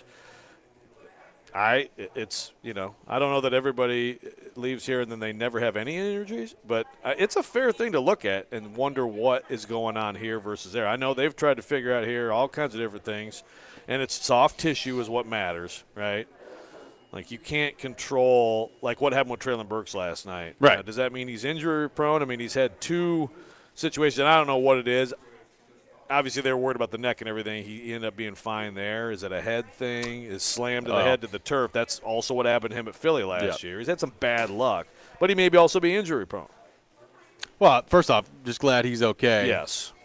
But, I mean, your offensive line, 4 of your 5 starters got hurt last night on the offensive line. And, it wasn't going very well for Petit Frere anyway. And then he gets hurt 2 separate times in the game. Skoronski went down. He ended up getting back in there, which was good. Dillard went down at one point. I mean, the only guy that didn't get hurt on the offensive line last night as a starter was Brewer. And got a lot of people on the text line. What about Radens? I thought he did fine at right tackle. Like, I mean, you're looking at TJ freaking Watt. He did okay. I know people are going to roll their eyes at this, and that's fine. Like, are we not getting close to the point where if you're the Titans, you have to ask yourself the question, would we not be better off, or at least the same, with putting Dylan Radins at left tackle as you are with Andre Dillard right now? Like, how much worse could he actually be? Yeah, I think that's fair. Last night, again, and look, I give Dillard credit for, getting hurt and coming back in, too, and he's trying to battle, but I'd take Radins over Dillard at left tackle right now. Yeah, I would. I mean, I don't know how it could be worse. 615-737-1025, our phone number, 615-737-1025. We'll have more on the Titans coming up next. You're listening to Robby and Rexrode, 102.5-106.3, The Game. Get Black Friday deals earlier than ever at Electronic Express. Get the gifts you want and save up to 40% throughout the entire store. Beat the crowds and save on hundreds of 4K TVs, appliances, computers, and more. Plus, get up to 36 months free financing on items like an LG 86-inch 4K TV, now only $9.99. Or a Samsung laundry pair, only $5.99 each. Black Friday deals are here at Electronic Express. We make it happen. Vanderbilt Commodore fans, 102.5 and 106.3 The Game, along with 94.9 The Fan, is your new home for broadcast of games and the Commodore Hour on Monday evenings. Catch all the action for football, men's and women's basketball, and baseball all season long. Go Doors! Get ready for a magical holiday experience at Belmead Historic Site and Winery. Join us for our free holiday open house Thursday, November 16th from 5 till 8 p.m. Meet Santa and Mrs. Claus, tour our enchanting mansion, and delight in holiday crafts and activities for the whole family. Treat yourself with our renowned wines and bourbon from Belmead Winery and savor foods from the Belmead Meat and 3. Let's create cherished memories that will last a lifetime at Belmead Historic Site and Winery. Only 7 miles from downtown Nashville. Reserve online at visitbelmead.com. Green Day present the Saviors Tour. Live in Nashville.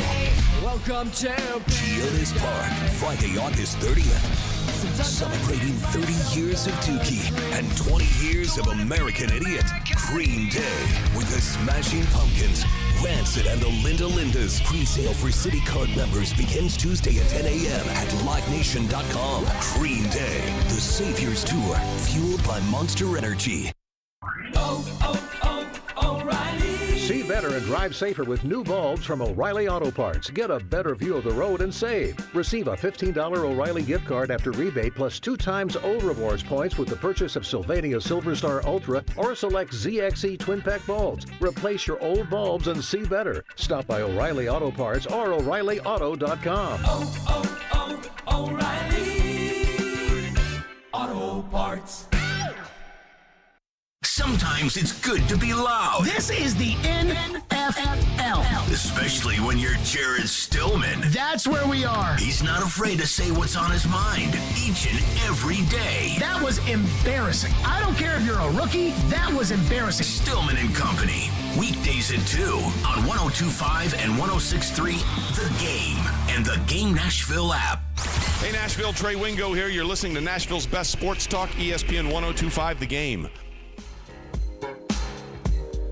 Welcome back in, Robby and Rexrode, 102.5, 106.3 The Game. Robby Stanley, Joe Rexrode, Nick Keyser here with you on this Friday morning. We are out at Duncan in Old Hickory, 14835 Lebanon Road. People rolling in, hot coffee, fresh donuts. Come on out. We'll be out here for the rest of our show until 9 o'clock. Chasing Big Joe will be out here from 9 to 11 as well. 14835 Lebanon Road in Old Hickory. Taking your thoughts on the Titans. We'll have the Rex Rant with Joe Rexrode coming up at 7:45. Right now, so the Titans are now gone to 3-5.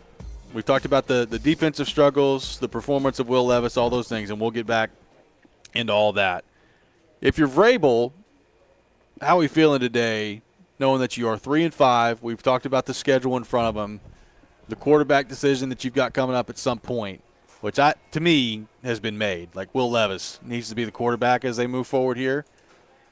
How are you handling that with Tannehill if he's healthy?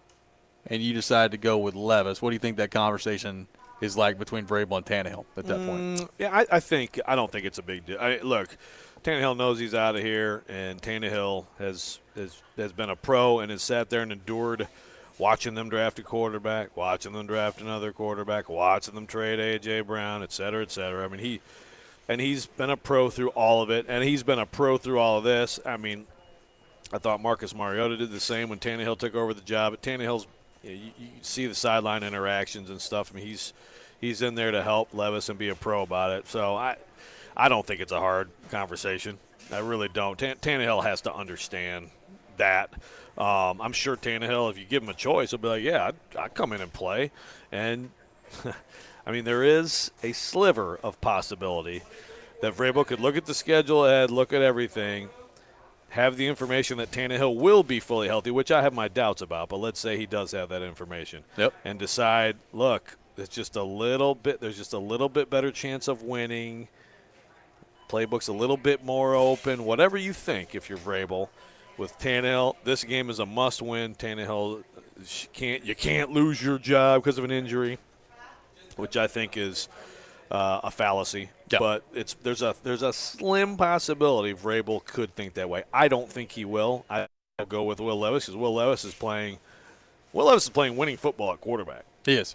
So, also, look, Kevin Byard's missing last night. No matter what anybody wants to say, they missed him last night, and his absence was part of the story of their defense failing. And so you've made that move already. You have already hamstrung yourself to some extent with that move. Yep. So go ahead and think about the future with the quarterback too. Can you imagine what the reaction will be on our program if Vrabel gets through the end of this thing here and he decides, you know what?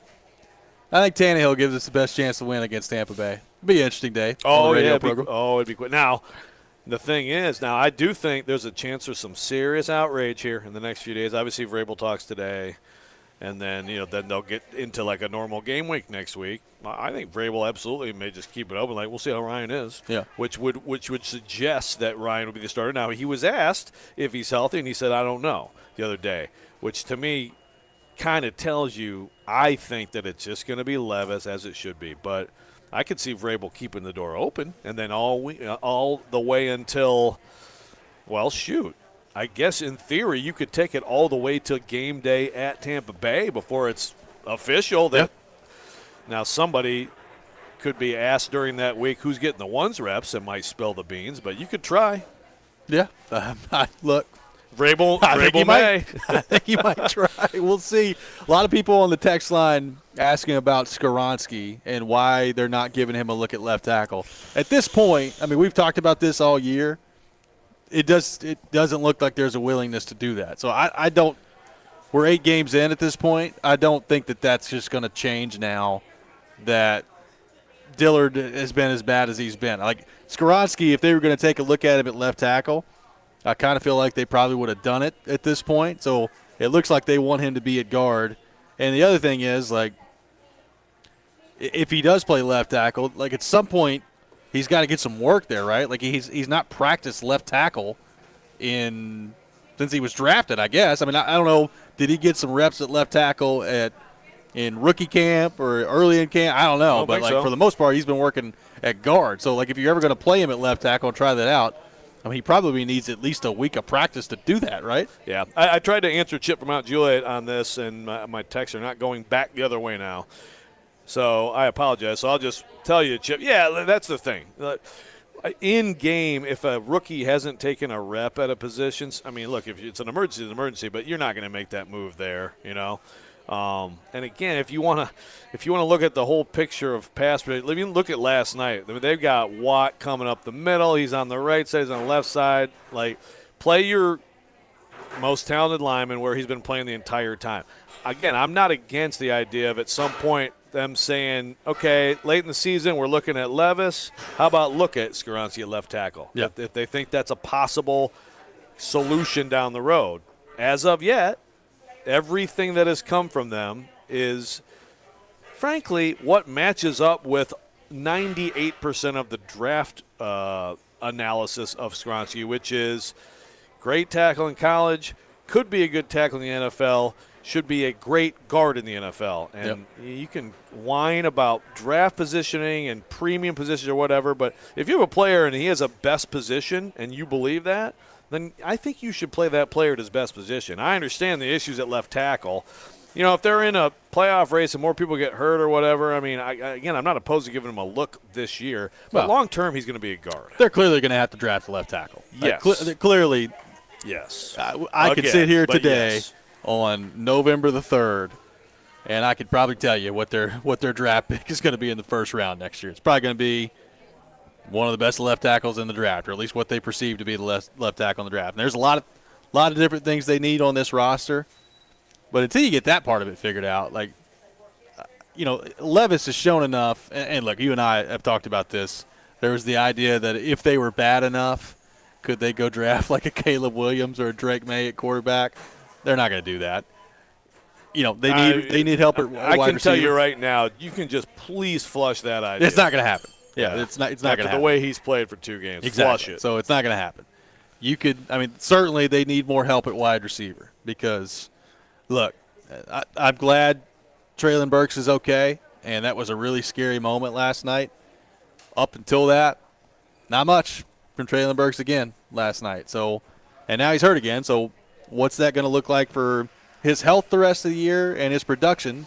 Because that's the other thing, Joe. If he's hurt again, depending on how long he's out, you have the time of the injury of how long he's out, and then you have what appears to be when he gets back in, just like a ramp-up time to get him back up to speed. and you're running out of games at that point to be thinking. So, we could be talking about 2 seasons of just not much from Traylon Burks. So they need help at wide receiver too, but to me, until you get left tackle figured out, that's got to be your focus if you're the Titans. Yep. And I think it will be. And, someone on the text line way early in the show was like, just give up on Burks. You're not going to do that. I mean, if he can play, you're going to play him, and you're going to hope he can stay healthy and play. Yeah. I mean, people said give up on Kyle Phillips. By the way. He's balling last night, baby. I don't think I've done enough, gloating about this. And, again, I'm not saying Kyle Phillips is an amazing player, but you know what? He can help you. He led the Titans with 68 receiving yards last night. Targeted 5 times. He caught 4 for 68. Great. That's what great you look for Kyle for. Phillips, yeah. Keep that going. There looked like there's a little connection between Levis and Phillips. Good. Keep that going because Hopkins, someone mentioned Hopkins didn't do anything in the second half. They were trying to give him the ball. Yeah, I mean, he was doubled consistently in this game. He was targeted 11 times.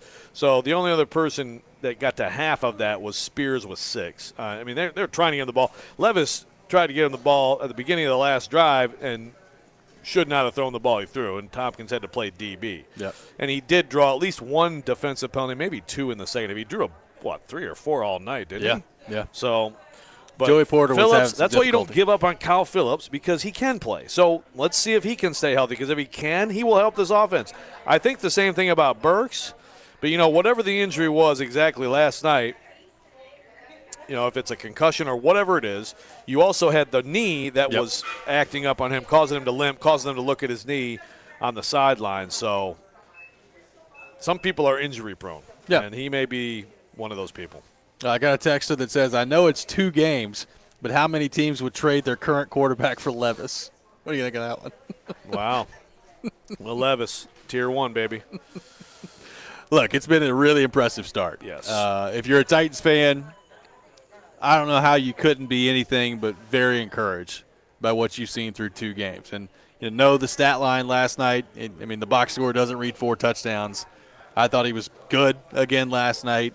I think there's a lot to build on. So that's kind of what I went back to earlier. And it was interesting we got a lot of response on the text line talking about this of, like, if you're a Titans fan, there's the loss that you're dealing with, dropping to 3-5, and you lost to the Pittsburgh Steelers, to an old AFC Central Division rival that you lost to last night. So there's still a lot of hatred in this fan base for the Steelers and that rivalry and all those things. So you lose again to Pittsburgh on the road.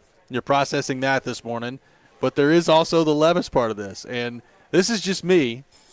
Like, I'm looking at this, and the Levis part of this to me is a bigger deal than the loss last night. And I've got kind of the 30,000-foot view of the Titans in mind when I say that. But if Will Levis works out and he ends up being the guy that we think he might be, that totally changes what this franchise can be moving forward. Yes, on his rookie deal, but even beyond that. Like, if he's a great quarterback, and again, it's very early, I'm not willing to say that yet, but if he's a great quarterback and you finally found one of those guys, that's what every team in the league is looking for. And if you're the Titans and you may have found one of those guys, with the roster construction, the salary cap space, all those things, it totally changes your outlook for your franchise as you move forward.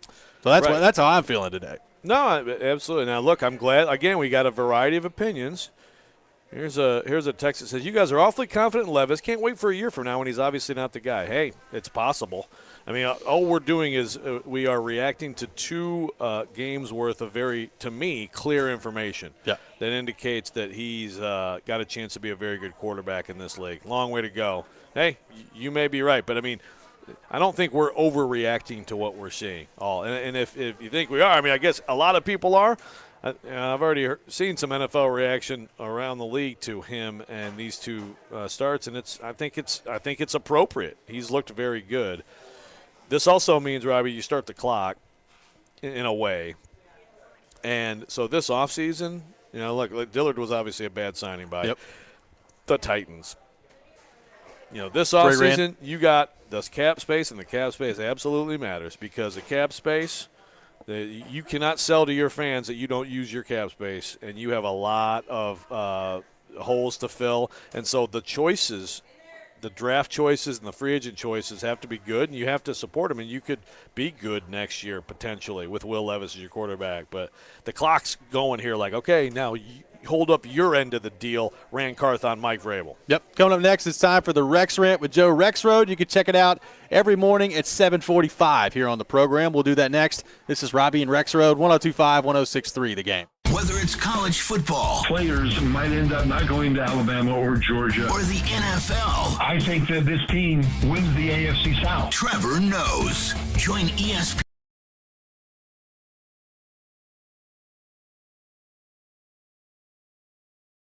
Going to the team where I can get a ring. Trevor Manage brought to you by Houston Clinic Orthopedics, where experience matters, on 102.5 and 106.3 The Game and the Game Nashville app.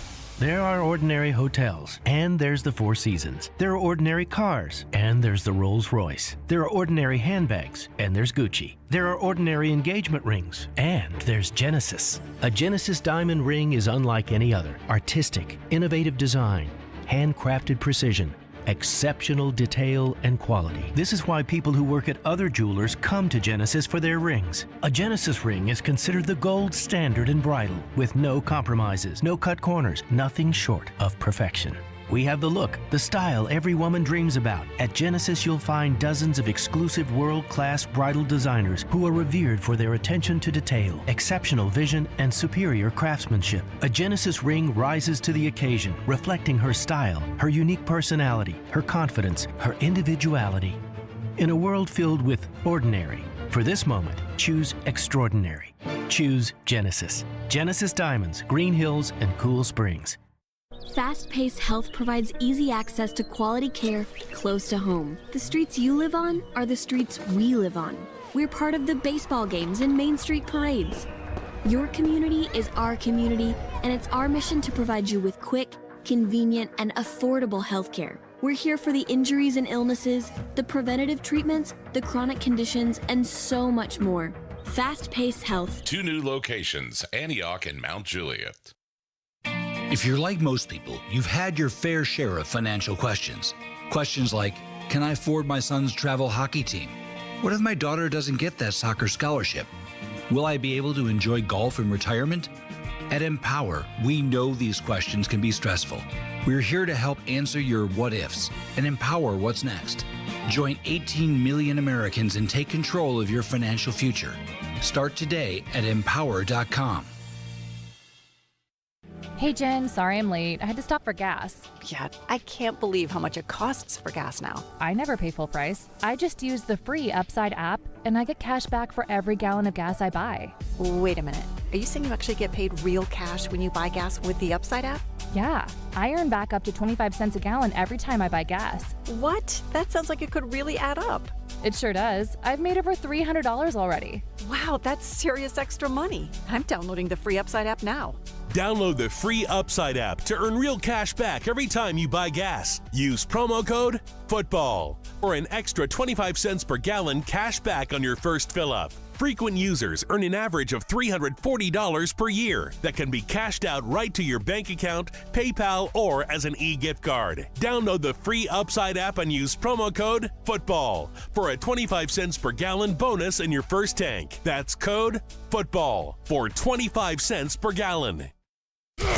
He breaks down every game. The players are still going to be fine. And knows the ins and outs of the two-tone blue. They deal with their own position coaches. He is ESPN NFL Nation Titans reporter Teron Davenport. It's clear what he's doing. TD joins every Monday at 1, Thursdays at 3, Friday mornings at 8, and anytime on the Talkin' with TD podcast. I think that's really cool how he could show both sides. TD is on 102.5 and 106.3 The Game and the Game Nashville app.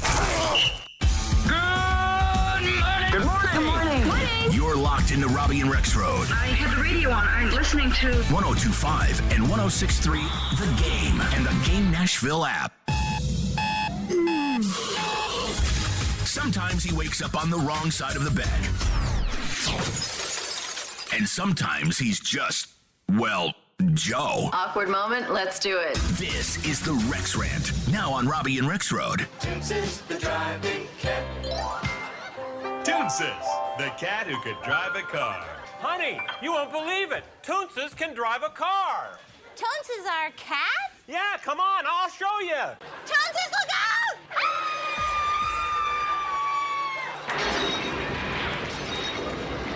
you said he could drive. Well, I thought he could. I saw him up there fooling around with the steering wheel, and I guess I just assumed he could drive. It is that time of the day, time for the Rex Rant with Joe Rexrode. You can check it out every morning at 7:45 here on the program. Joe Rexrode's Rant of the day. Joseph with a little toonses in the background, and now Sandstorm, which makes me think of Shane Beamer. I turn things over to you. Yeah, thank you. And that does not mean, by the way, that this will be a Jared rant. That's good. Although we have one of his many nicknames is Toonses. And also, Jared bailed on us today, huh? He did. Jared has too much important film study. There was an episode of Jared's too much film room to break down that he had to get to last night. No Jared, no TD today either. That better be some. We've been abandoned. Well, TD's flying He's actually home working. from Pittsburgh. Yes, Yep. exactly. TD's doing things that he needs to do. Jared, very disappointing. But this is not about Jared. This is, I guess I'm going to call it. I've already called him out, but I'm going to make this a full rant. And I guess I'm hoping that this ends it. It probably won't end it, but I'm going to try to end it. Okay. Okay? I guess we'll call this a Ron rant. So I'm calling you out, Ron, because we've already gone back and forth on this. But you're still pushing this.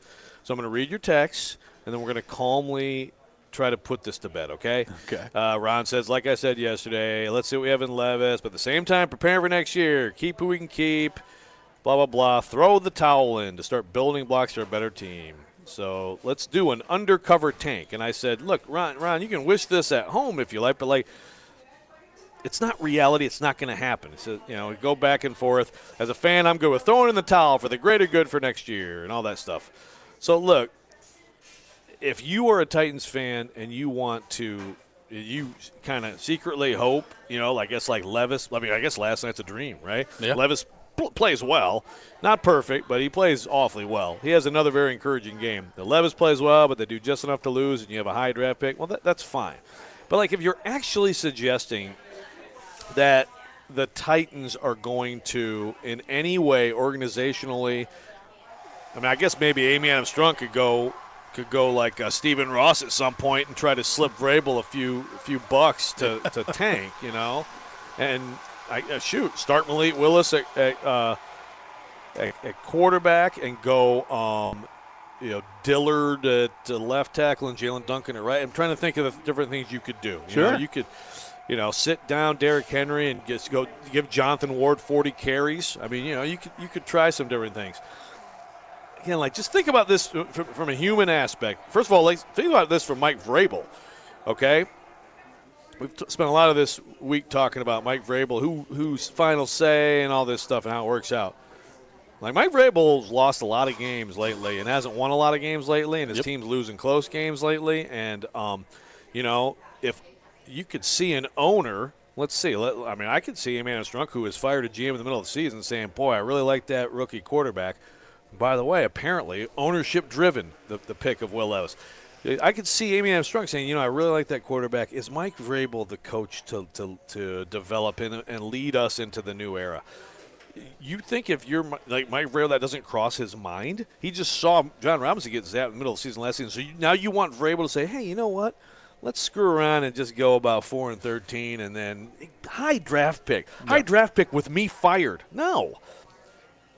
Vrabel, all of these coaches coaching for their jobs, okay? Other than the coaches who are coming off Super Bowl. I mean, in this league, especially with an owner who's a little bit unpredictable, you can't afford to lose. These players can't afford to put anything but their absolute best on tape. I mean, I guess I guess maybe Simmons could. Simmons could just chill if he wants because he got paid. There's a handful of people, I guess. Well, other than that, you're trying to get your next deal or you're trying to stay in the league. You're competing with these people. You are playing this violent sport. It doesn't exist. Tanking does not exist in the NFL. Other than from on high as a concept, the people who coach and play in this league cannot possibly think that way. And they don't think that way. And if you're an NFL player or coach, you are a competitor to the level that it would make you sick to even have it mentioned to you. Please stop. It's not going to happen. Again, if you want to root from afar and okay, guys, lose this game, that's fine. I mean, I don't. I mean, if your football season is more enjoyable thinking about the draft and thinking about having a draft pick 6 spots higher than what you would have right now, go for it. But to actually think, if you think, Ron, and I know, Ron, you're just representing, it's not like you're on an island here. If you actually think that anyone in that building would ever entertain it, you are completely in fantasy land. You do not live in the real world when it comes to the Tennessee Titans. So stop. The other part of this is the quarterback, right? Like, a lot of times when you talk about tanking, it's to go get the quarterback. And when you want a higher draft pick, it's to go get the quarterback. And, look, I understand that Marvin Harrison Jr. is going to be available, and you want if you want the Titans to take a left tackle, you want the pick of the litter at left tackle so you can get the best one. I get all those things. So I understand wanting to have a high draft pick and to build your team that way. Also, you want your young quarterback to play well. And my guess is if your young quarterback plays well and he develops, you're probably going to win some games. So, like, to me, like if the Titans go in the tank here, I mean, I guess there are ways that Levis can play well, can develop, and they're still not good enough to win.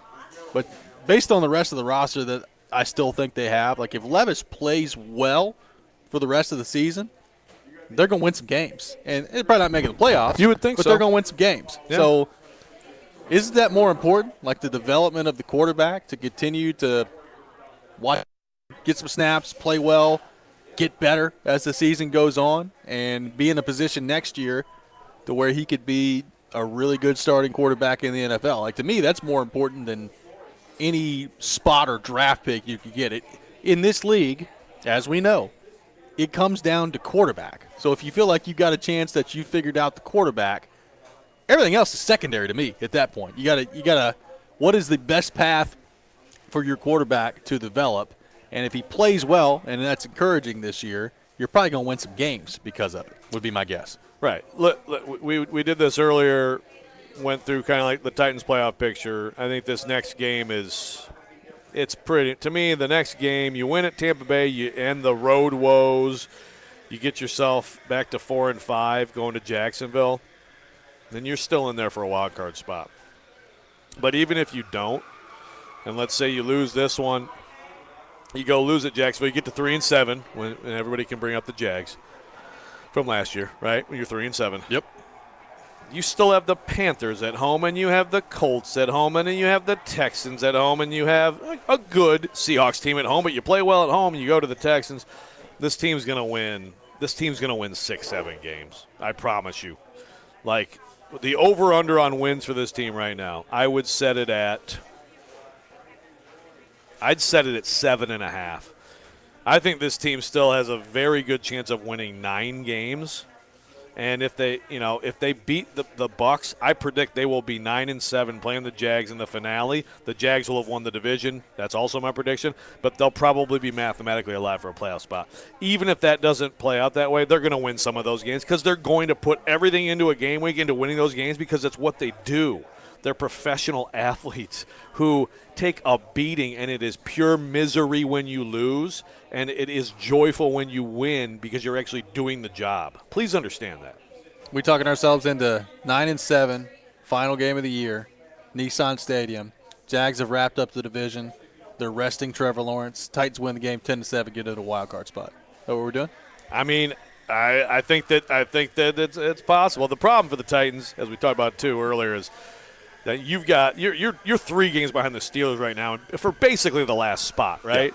Yeah. You're 2 games back, and you lost a tiebreaker to them. You've lost to everybody in the AFC North other than the Bengals, who I think are going to blow past your record anyway. So it's not a good spot. But for them to be mathematically alive still for that, I could absolutely see that.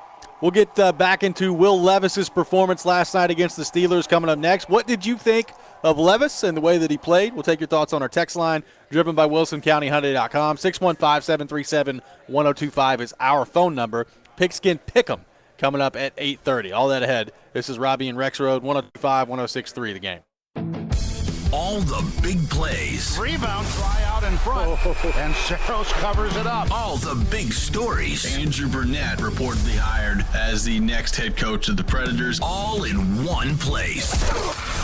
We are Nashville's best sports talk. 102.5 and 106.3. Checkered flag is in the air. Comparing goalies to running backs. 46-27 Vanderbilt. Does this group of players need more? The Game and the Game Nashville app. ElectronicExpress.com. We make it happen. This year, Boys and Girls Club of Middle Tennessee celebrates its 120th anniversary. Through time, BGCMT continues to evolve to enable all young people, especially those who need us most, to reach their full potential as productive, caring, and responsible leaders. Because of your continued support, BGCMT has remained strong and is committed to supporting our youth and solidifying our mission and culture in new exciting ways for 120 years. Visit bgcmt.org today. People of all ages can experience spine pain. What hurts the most is what it does to your life, making simple activities feel like an uphill battle. Houston Clinic Orthopedics and their team of specialists aim to get you back to your active and enjoyable life. Let Houston Clinic Orthopedics bring lasting relief if you're suffering from any of the following: spinal stenosis, herniated discs, sciatica, degenerative disc disease, and more. To experience world-class orthopedic care, visit tn.houston.com, where experience matters. Need cash for the holidays or want to be credit card debt free for the new year? Call Loan Pronto today. Their Express Equity line of credit could get you $20, $50, $100,000 in as little as 5 days. Willie Donick here. Listen up. You've got a ton of equity in your home, and Loan Pronto can help turn that equity into cash to put it to use. You can access up to 95% of your home's value. Use the money to pay off all your credit cards or pay off personal loans. Start the home improvement project you've been looking for. You can get the money you need now and still keep your primary mortgage intact, so your 3% rate is protected. Call right now, 615-499-5780. Get the holiday cash you need or pay off all those credit cards. 615-499-5780 or go online at loanpronto.com. Equal housing lender, NMLS 166-1781, subject to lender approval. Bundling and saving with Geico is an easy choice, so you're free to ponder life's big questions, like what's the best animal in the world if not humans? I'd strongly consider ducks to be somewhere up there on the list. Think about it. Ducks can swim, ducks can fly, and ducks can walk on land. They have access to all terrains. They are the ultimate animal. And they wiggle their butts when they walk, which is funny. Yeah, ducks are awesome. End of story. Bundling and saving with Geico. It's an easy choice. Now, your Game Center update. Brought to you by Gary Force Acura, your proud sponsor of your Nashville Predators. I'm Nick Keyser. The Nashville Predators have now been outscored 9-4 to kick off their road trip after losing consecutive games to the Vancouver Canucks and now Seattle Kraken. Nashville comes out of the 4-2 loss last night with 2 power play goals. What did head coach Andrew Brunette have to say about special teams and his team's performance last night? I thought it was good. I thought in the third we were chasing the game a little bit and probably some of the decisions led us some odd man rushes there late. But I thought that I really liked the second period. The third period I'm a little disappointed in that we didn't.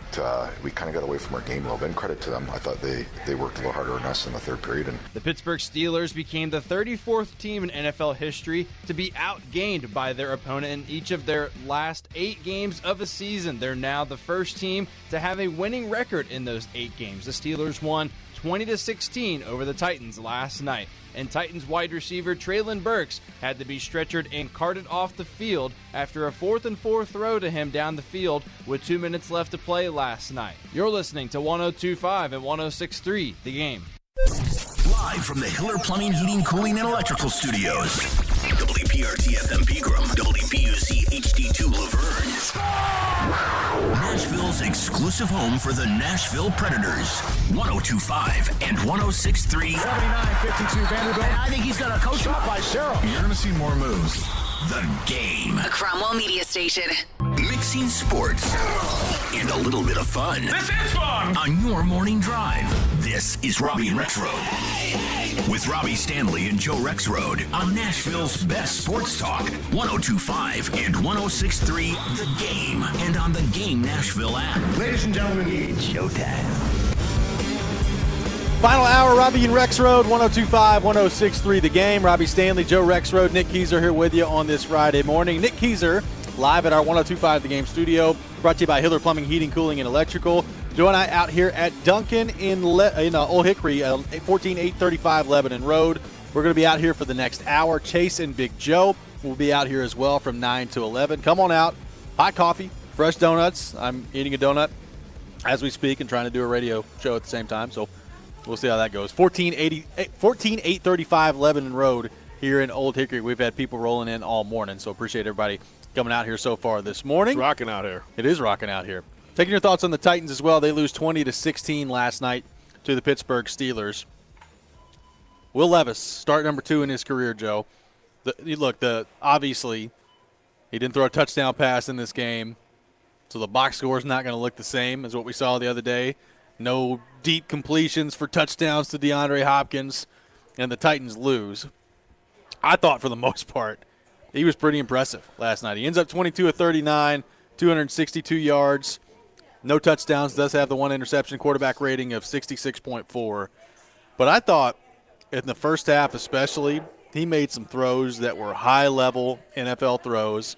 You know, the one that where they're backed up to the end zone and he hits DeAndre Hopkins kind of coming across the middle there. Good route by Hopkins, great throw by Levis. Big gain on that play to get him out of trouble and get out of the shadow of their own end zone there.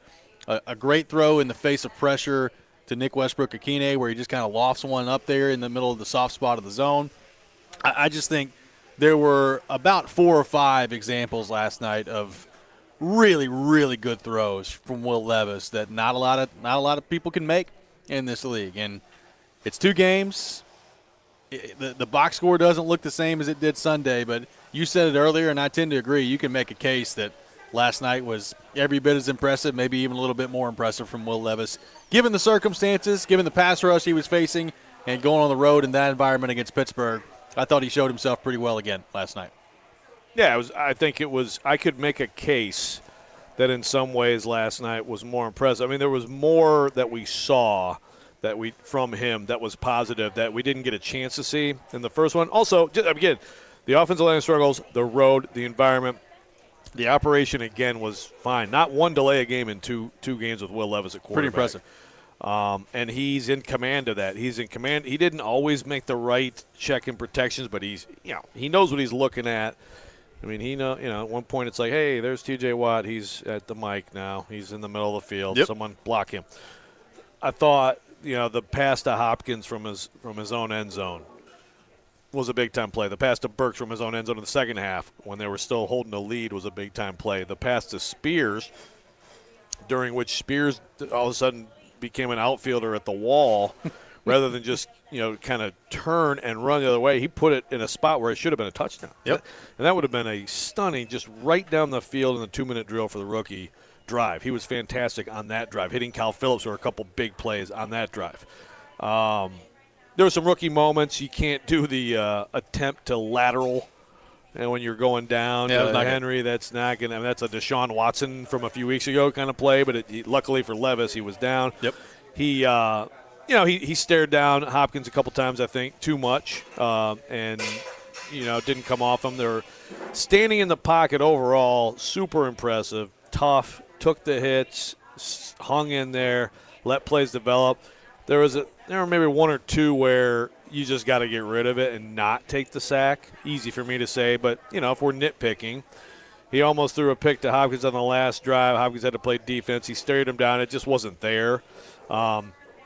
He tried to throw a pick before he actually threw a pick in the middle of the field, too. I would have liked to see him on the pick. I would have liked to see him just try Chris Moore, paint the edges where you're only going to probably have one defender involved. Yep. And you have to beat one defender as opposed to the middle of the field where you just have – it was so crowded in there that pass to Wiley didn't have much of a chance. So wasn't perfect, but I've said more negatives there. I basically hit all the negatives and did not touch on all the positives. It was way – weighted in the favor of positive.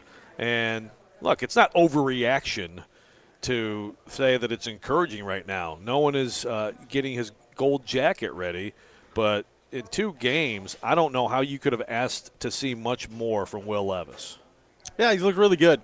And, again, some of the throws that he's making are just high-level throws. And I said it earlier, like sometimes you watch somebody play – and you realize, okay, they've got something a little bit different. They've got something that's a little bit special. And look, I was very critical of Will Levis during the draft process and the accuracy and all those things. And so far through 2 games, he's proven me wrong. He's looked good. And can he continue to do that? Can he continue to make good decisions? I think for the most part, his decisions have been good. Now, he did have the interception last night on the last drive. The first play of that drive actually was a great play by DeAndre Hopkins to break up what probably could have been another interception. So it wasn't perfect from Will Levis by any stretch of the imagination. But if you're a Titans fan today, to me, the rest of this season, that's what this is about. This is about Levis, and it's about how can he develop, how much can you figure out about what he is, what you have, what it can mean for your team as you move forward here. And, yes, you still want to try to win as many games as you possibly can, and you want to see if you can put yourself in a spot where you can get back in the playoffs. And I know that sounds far-fetched to a lot of Titans fans right now as they sit here in 3-5. But to me, it's about Levis. Like, Levis needs to be the starter the rest of the year, and you need to figure out or get a better picture, a better idea of what you have with him. And so far through 2 games, I think you got to be really excited. I think you got to be really excited if you're a fan, if you're a Titans fan, if you're Amy Adams Strunk, if you're Mike Vrabel, even though he's not going to allow himself to be excited in a post-game press conference setting when it comes to Will Levis. But I don't know how, if you're Vrabel, you can watch these last 2 games and not come away pretty encouraged and pretty impressed by what you've seen from your rookie quarterback and not allow yourself to start to think about, okay, well, if this is what he is and he continues to grow, and we'll see where that goes from here, what does that mean for the future of this team, this franchise, if Will Levis turns into one of those guys? And I think through 2 games, he has looked very, very impressive to this point. Yeah, I just don't see how you could not objectively look at Will Levis right now and be impressed. I mean, I'll be interested. I mean, I watched Dan Orlovsky, and all the NFL film breakdown guys that I've seen gushed all over him after the first game.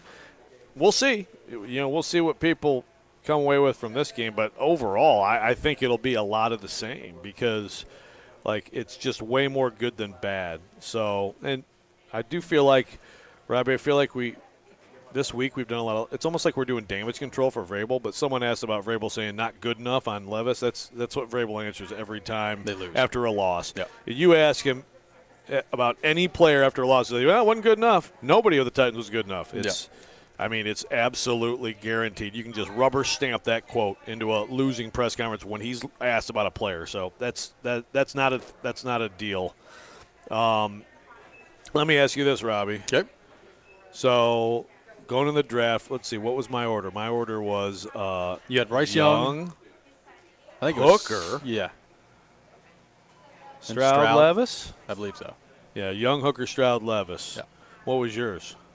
Mine, I believe, was Stroud 1, Young 2, Hooker 3, Levis 4, I think is what it was. Okay, so what is it now? Well, in terms of certainty that these 4, they will become – oh, by the way, we didn't mention Richardson. Yeah, Richardson. So I guess I had Levis 5th then because I believe I had Stroud 1, Young 2, Hooker 3, Richardson 4, Levis 5 is the way I had it. I think I had Levis 5th too. Richardson, I don't remember where I had him. But, okay, right now, you've got to bet a big chunk of your money in their turning into great NFL quarterbacks or just ranking them as NFL quarterbacks, their careers. What are you doing? Well, it's hard.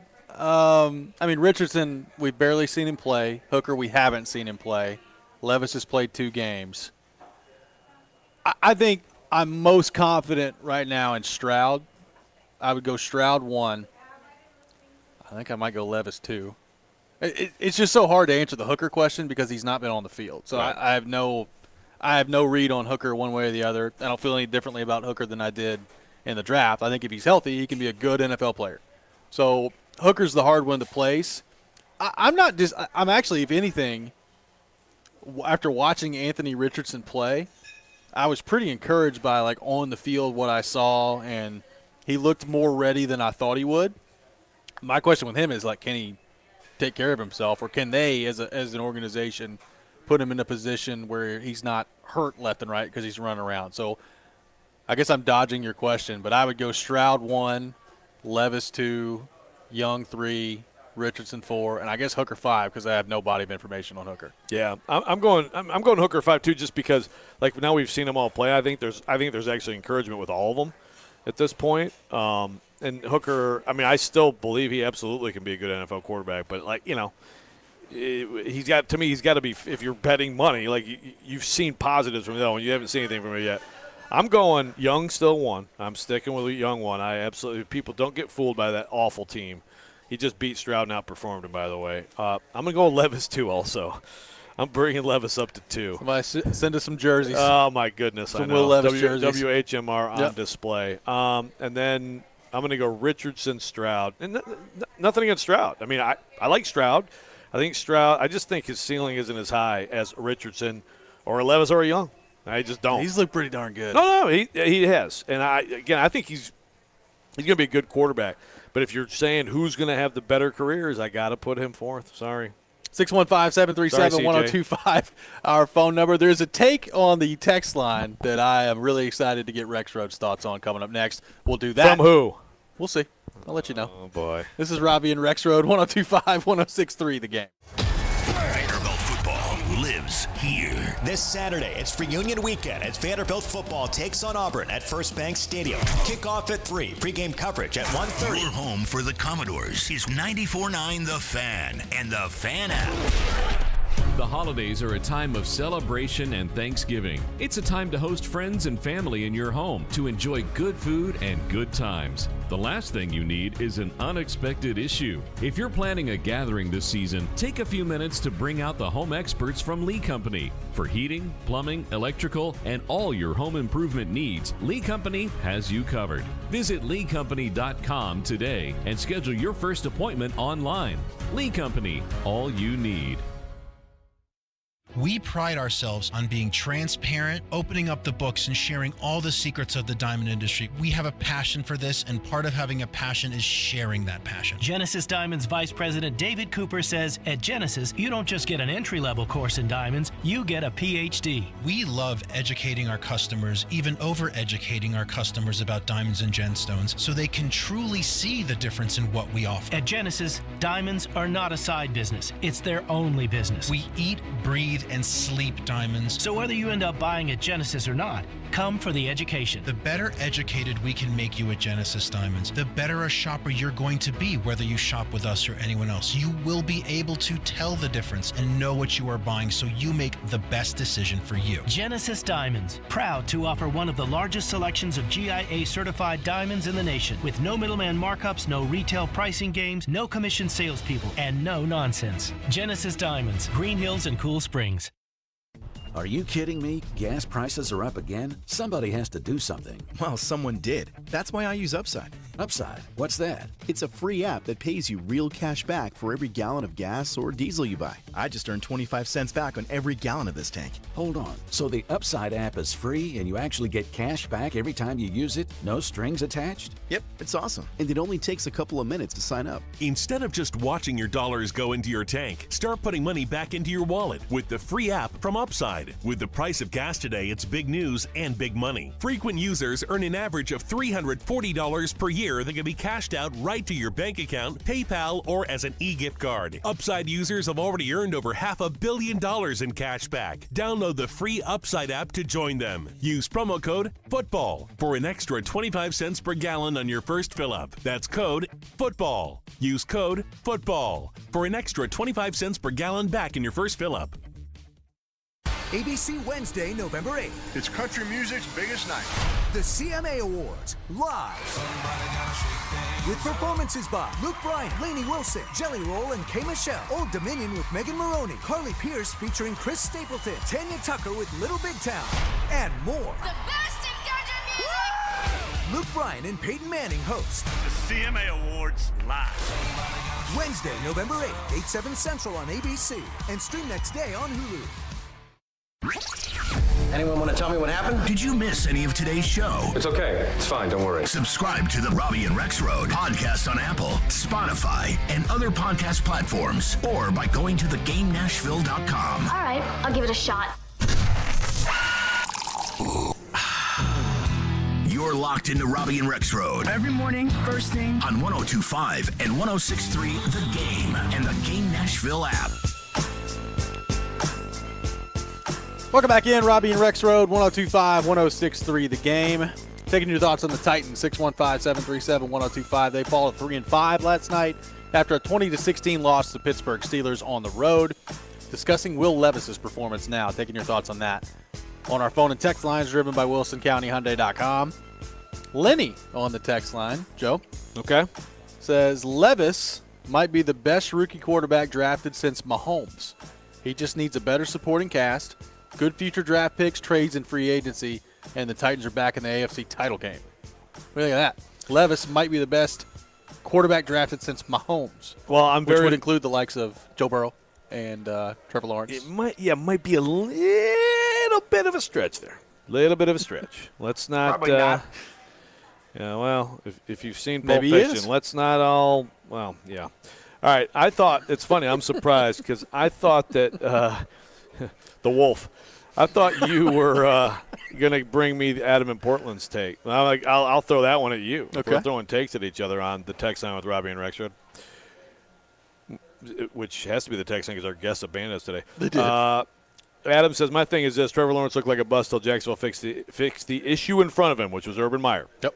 We need to fix the issue before we ruin Levis. Big changes need to happen at the top. Hot take, Vrabel isn't the coach next year. Rand picks someone who he isn't threatened by and who isn't a bleep hole. Well, Rand does not have the power to end pick quote. someone. So Rand does not have the power to fire Mike Vrabel, guys. Now, I don't know why we keep going back down this rabbit hole. Well, and I don't know if now I will say this in Adam's defense. Now that doesn't mean Amy couldn't say I don't like the coaching. Again, Robinson had more power than Vrabel. Robinson got fired. Sure. So Amy could decide, yes, Mike's not the right coach. You're gone, and then Rand would do that. But yeah, that's the part. So if that's what you mean, Adam, then again, I first of all, like, you are now equating Urban Meyer's absolute bleep show of an NFL coaching career to Vrabel. Yep. That's a tough one. What's the hotter take? That he just compared Urban's challenges for Trevor Lawrence to Vrabel and Levis, or the take of Levis is the best drafted quarterback since Mahomes? That's pretty close. They're both scorching here on this. The donut. This is why we love I'm the text looking line. at that donut, but it's about to burst into flames before I put it in my mouth. I have to grab it quickly. I mean, look, guys. The Vrabel part of this, I hesitate, Joe, after to say what I'm about to say after the way last year went. Just say it. Mike Vrabel's not getting fired after this year, guys. I would put the chances at 0.0. He's not getting fired. I wouldn't do that. I would. He's not getting fired after this year. I agree he's not getting fired, but 0.0 is too high, man. Or too high. Too high. 0.0 is too Negative low. percentage. Yeah. It's not zero. I mean, she fired John Robbins in the middle of the season. I understand. But I guess the logic in me, number one, I think they're going to end up winning 6 or 7 games, somewhere in that neighborhood. I think there will be enough good flashes from Levis where you talk yourself into, hey, let's find our quarterback so we can figure everything else out now. Found the quarterback. Let's start building the roster again and recovering from some of the mistakes that John Robinson made in the draft. And she just fired somebody and chose a different path. So do we think a year later she's just all of a sudden going to fire Vrabel again? I think Vrabel is in way more danger in some of the minds of the fan base than he actually is in reality. I don't think he's in very much danger at all of losing his job. That's just me. Well, and so this goes into a discussion we had earlier. We're talking about Tim Kelly, too, because Tim Kelly, play calling, quarterback development, all those things, right? Let's keep in mind, folks, because I do Mike Tomlin is a defensive coach. For a few years there, the Steelers had the best offense in the NFL, right, with the killer bees, right? Bill Belichick is a defensive coach. He was the defensive coach for the greatest quarterback, or one of them at least, in the history of the NFL. Jeez. So let's not forget Dan Fouts. Let's keep that in mind with Mike Vrabel. Again, Vrabel is not the guy specifically in charge with developing the quarterback. Correct. I mean, look, if Vrabel starts going into, he has a house in Columbus. If he starts checking oil at bars and stuff and doing weird stuff and not flying home with the team and just hitting kickers on the head, and then you can start comparing him to Urban Meyer. I mean, come on.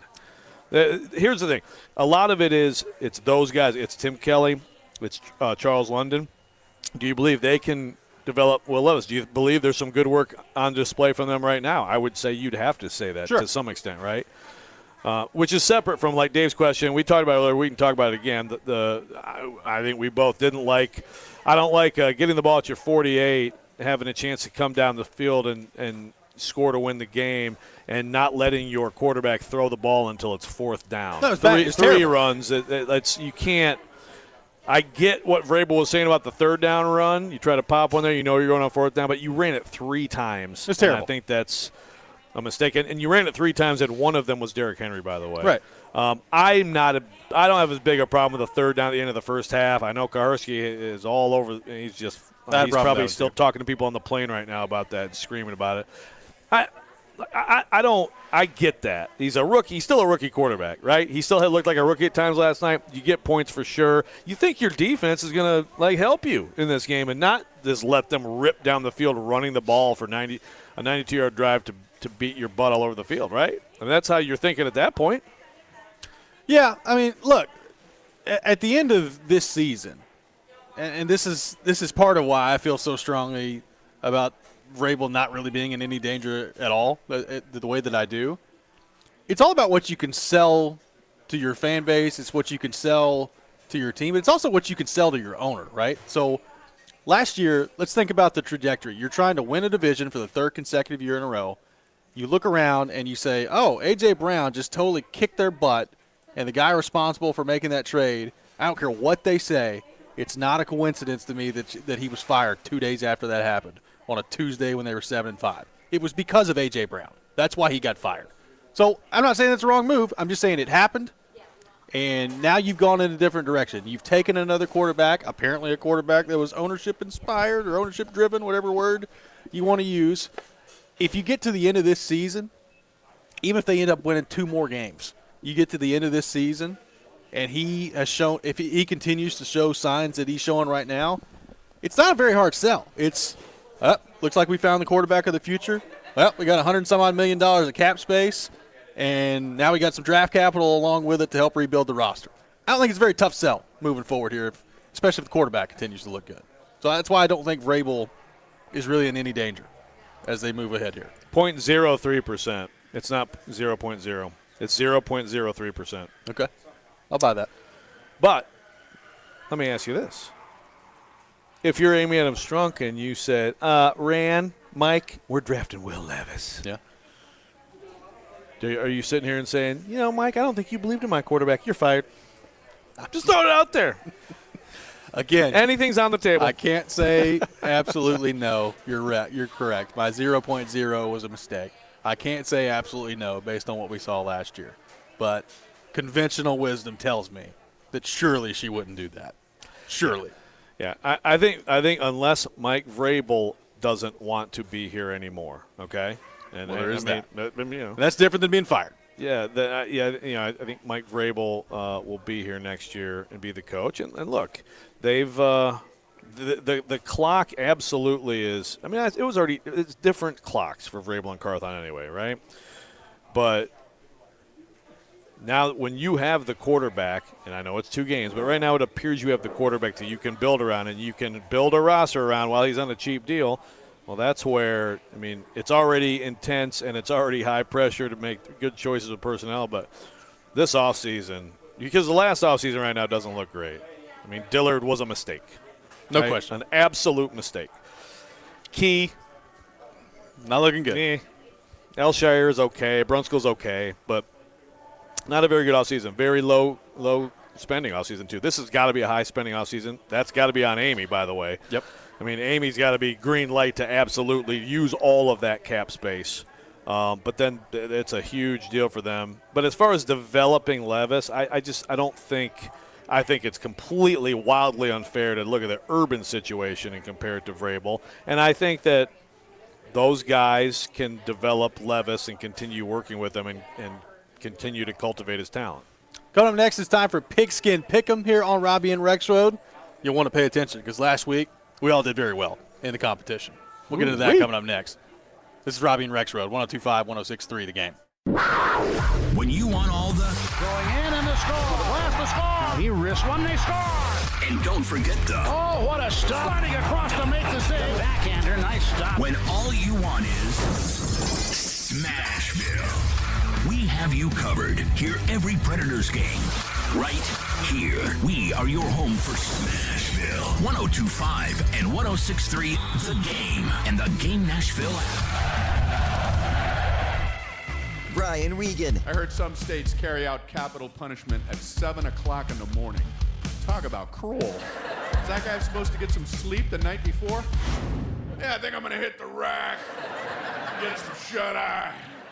Yeah, got a short day tomorrow. Brian Regan live on stage, June 19th, Ryman Auditorium. Tickets on sale Friday, November 3rd, 10 a.m. at Ryman.com. Sponsored by PNC Bank and AXS, proud partners of Ryman Auditorium.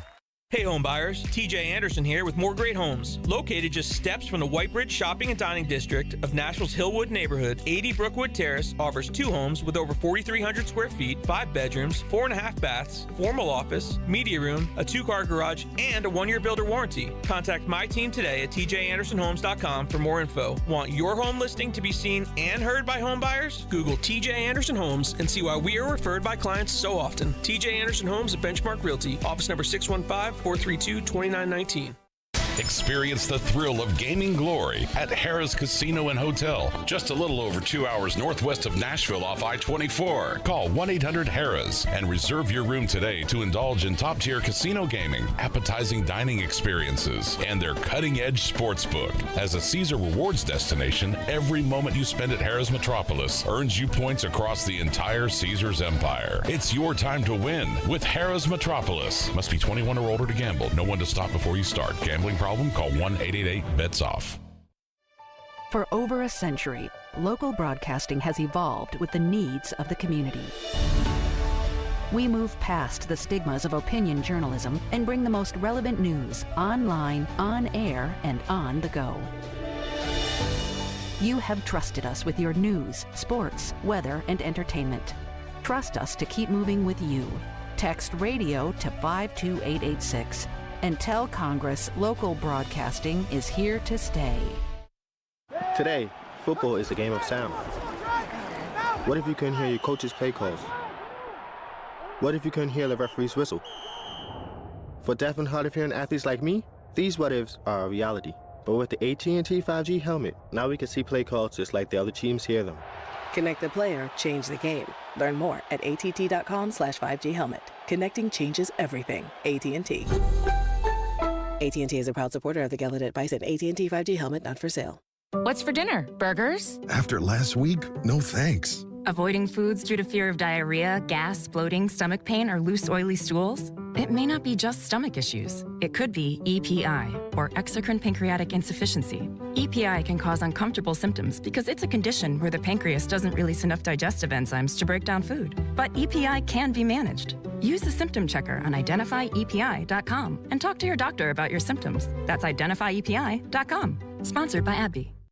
They're homegrown in Nashville, discussing the biggest topics in the SEC. The fans are going to want the rivalries to stick around. They've lost to Alabama every year. The NFL. What if all the top 3 quarterbacks went 1, 2, 3? You've got to draft your guy at 2. And anything in between. From thinking we know everything to then forgetting about everything we thought we knew the day before. They're Jonathan Hutton and Chad Withrow on Outkick's Hot Mic. Out of the gates, ready to go. Weekdays from 2 to 5 on 94.9 The Fan and The Fan app. Hey, Nashville, this is Eli Gold, voice of the Alabama Crimson Tide, and you're listening to Nashville's best sports talk, ESPN 102.5 The Game. Now, it's time for Pigskin Pick'em with Robby and Rexrode on ESPN 102.5 The Game and the Game Nashville app. It is that time of the week, time for Pigskin Pick'em here on Robby and Rexrode. Lots of interesting games to get to this weekend. Obviously, the Titans have already played, so we're not going to be picking the Titans game, which does not exist this weekend. But Vanderbilt back in action, Tennessee in action. Lots of very good games coming up this weekend in college football and the NFL. And you'll want to pay attention, Joe, because it was a very good week for the program last week in Pigskin Pick'em. We're geniuses. Nick Keyser and myself going 5-1, each of us going 5-1 last week with our locks. Joe Rexrode going 4-2. That's a heck of a week. That may be the with best my lock. with your lock. maybe the best week in the history of the competition with all three of us combined. I think there's a chance that it absolutely was, yeah. Very impressive. You guys should all listen to our picks and bet on our picks unless we lose. Yes, you should. The overall standings, Joe Rexrode in first place, 33-21, 5-4 on his locks, good for 38 points. Myself in second, 28-26, 5-4 on my locks, 33 points. Nick Keyser, 30-24 overall, 2-7 on his locks, good for 32 points. But Nick Keyser did take a positive step forward with his lock. He was 1-7, now 2-7 on his lock. So some positive job, Nick. Momentum for Nick Keyser. Thank you, gentlemen. Thank you. Let's begin with Auburn and Vanderbilt. Auburn, a 12.5-point favorite on the road, taking on the Doors. Joe Rexrode, you're up first. Auburn favored by 12.5. Yeah, I'm not taking the cheese. What did Charles Robinson say about lemons? He said people say eat the cheese. Eat the cheese. Eat the cheese kind of guy. Not taking the cheese. I mean, I think Vanderbilt could have a chance in this game. They're home. This is probably, they got two chances potentially to hang in there, but I don't know what's going on at quarterback. I mean, I think Walter Taylor's an intriguing guy, but Swan's still banged up. Seals, I don't know what to think about that. We've talked about their deficiencies. I got to go with Auburn. I don't think Auburn's very good, but I do think in this game they'll play good enough defense and find a way to muster up some offense against that Vanderbilt defense. So I'll go Auburn, and I will lock down on the Auburn Tigers. Auburn will cover minus 12.5. They'll win by about 17-20 this weekend against Vanderbilt. Nick Keyser, Auburn, favored by 12.5. Yeah, I like the lock. I'm not going to take it here on this matchup. I've got one of my picks that I'll take, but I do like the Tigers in this one. My brother will be in town. He is currently in school as a Tiger, and he has given me a lot of insight, and I feel confident with this pick. So I will take the Auburn Tigers over the Vanderbilt Commodores. Some film study this week? He gave you the insight of who they're playing this particular week. You're right, because I've picked so many weeks ahead. Yes, that's right. You didn't pick Auburn, Alabama. Good job. Way to go. UConn and Tennessee coming up tomorrow at Neyland Stadium. Tennessee on the ESPN app, favored by 36 in this game. I'll start. Give me the Huskies. I'll go UConn plus 36. Reason being, I think Tennessee wins by 35. So I will go UConn plus 36 in this matchup. UConn has actually played in some relatively close games this year. Jim Mora Jr., the coach, so former NFL coach, but Tennessee, I think, will win pretty easily. I think Nico gets in there for a pretty good amount of time tomorrow, but I'll go UConn plus 36. Nick Keyser, Vols favored by 36 tomorrow at Neyland. I think it's too easy to kind of go with this. I mean, look, UConn, they have that veteran leadership in that coach. But look, man, I just think it's going to be a blowout, and I think I would love to see Nico as well. But I wonder if he's in after halftime or before halftime. That's really my question. So you going with the Vols? Yep. No. I got UConn. Yes. Going UConn. Sorry. I'm so confused. I thought the way I was talking you would know, but okay. I heard you make the pick. Making picks. Yep. Joe Rexrode, Tennessee favored by 36 in this game. Tennessee 45, UConn 10. So we're all UConn. Jeez. Homers. Yep. UConn homers. Congratulations to Vols for winning by 55 tomorrow against the Huskies. We move to LSU against Alabama. Alabama at home in this game, favored by 3 points. Nick Keyser, we begin with you. Oh, it's going to be a fun one. This should be more entertaining than the Tennessee-Alabama game. But I'm going to go Crimson Tide. I think that this will be down to the last little bit, and I think it'll come down to a field goal. So give me the Crimson Tide in this one. Going with Alabama minus 3. Joe Rexrode, Bama favored by 3 in this one. Yeah, I hope this is a great game. I'm excited for it. It's hard to know what to expect. I mean, I just watched Alabama look like a ragamuffin team for a half and then look like a team with a bunch of 5 stars for a half against the Vols. I got to go with them at home. I feel like I'm going to lose, and we're all going to lose because it's going to be like Bama 27, LSU 24, and, of course, a push means we lose. Yep. But I'll go with Bama. LSU wins outright. LSU goes on the road, and they win. They're invested in this game. Okay. Look, LSU's offense, very, very good. Their defense has been terrible. So Alabama might run for 500 yards in this game. I have no idea. But I will go LSU pulling the upset on the road. Brian Kelly takes down Nick Saban for the second consecutive year.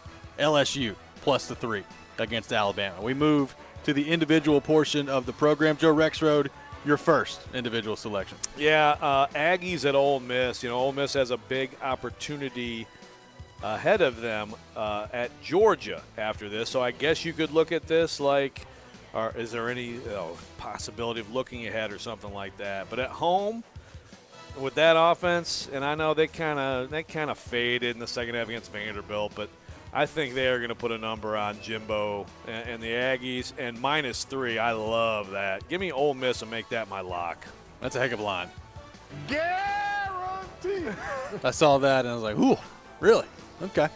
Ole Miss -3, locking down Rexrode is against A&M. Nick Keyser, your first individual selection. All right, give me the Fighting Irish -3 over Clemson this weekend. This will also be my lock.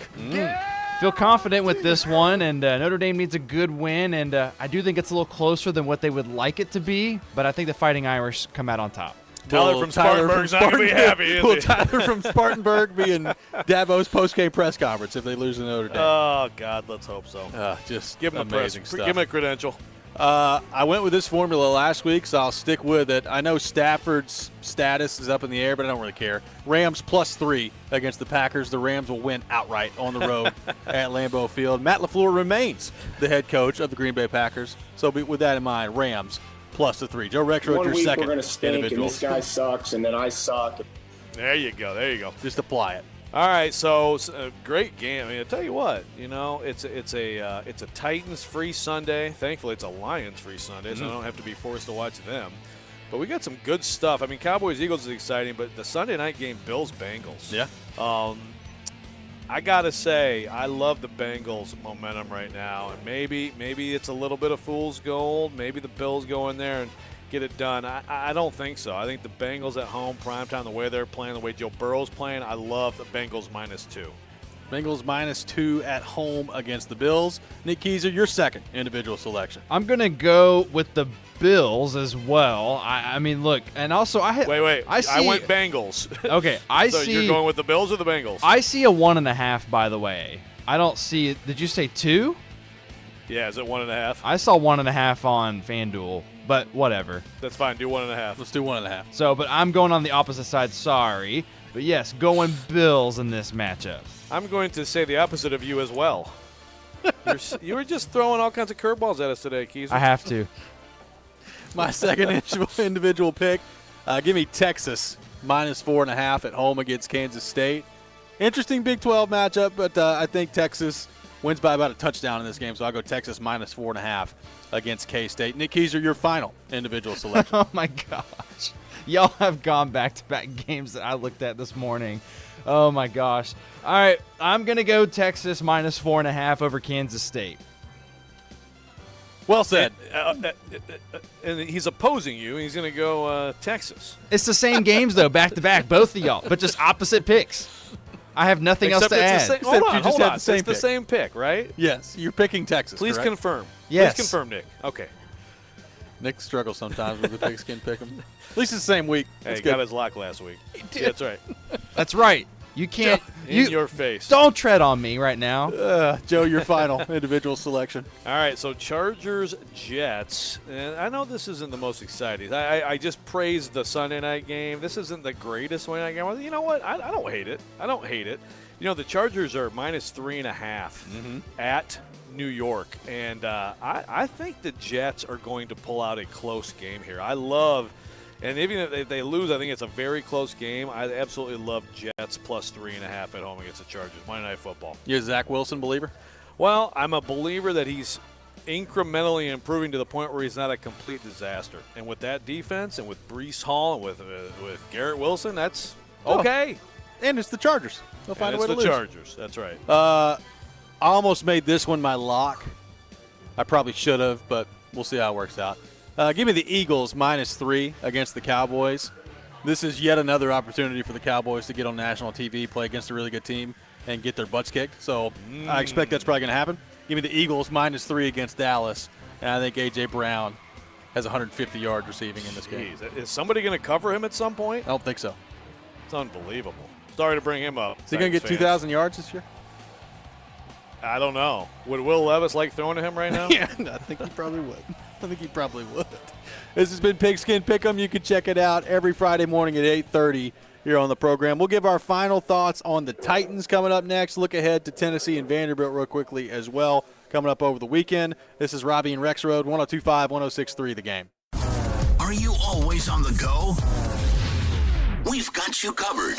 Download the Game Nashville app from your app store and listen to us wherever you are. Robbie Stanley, Joe Rexrode. It's Chase McKay. Caroline, Willie, D-Mays. Stomach Cavity. We are Nashville's best sports talk. Good station. I listen to it all the time. 102.5 and 106.3 The Game and the Game Nashville app.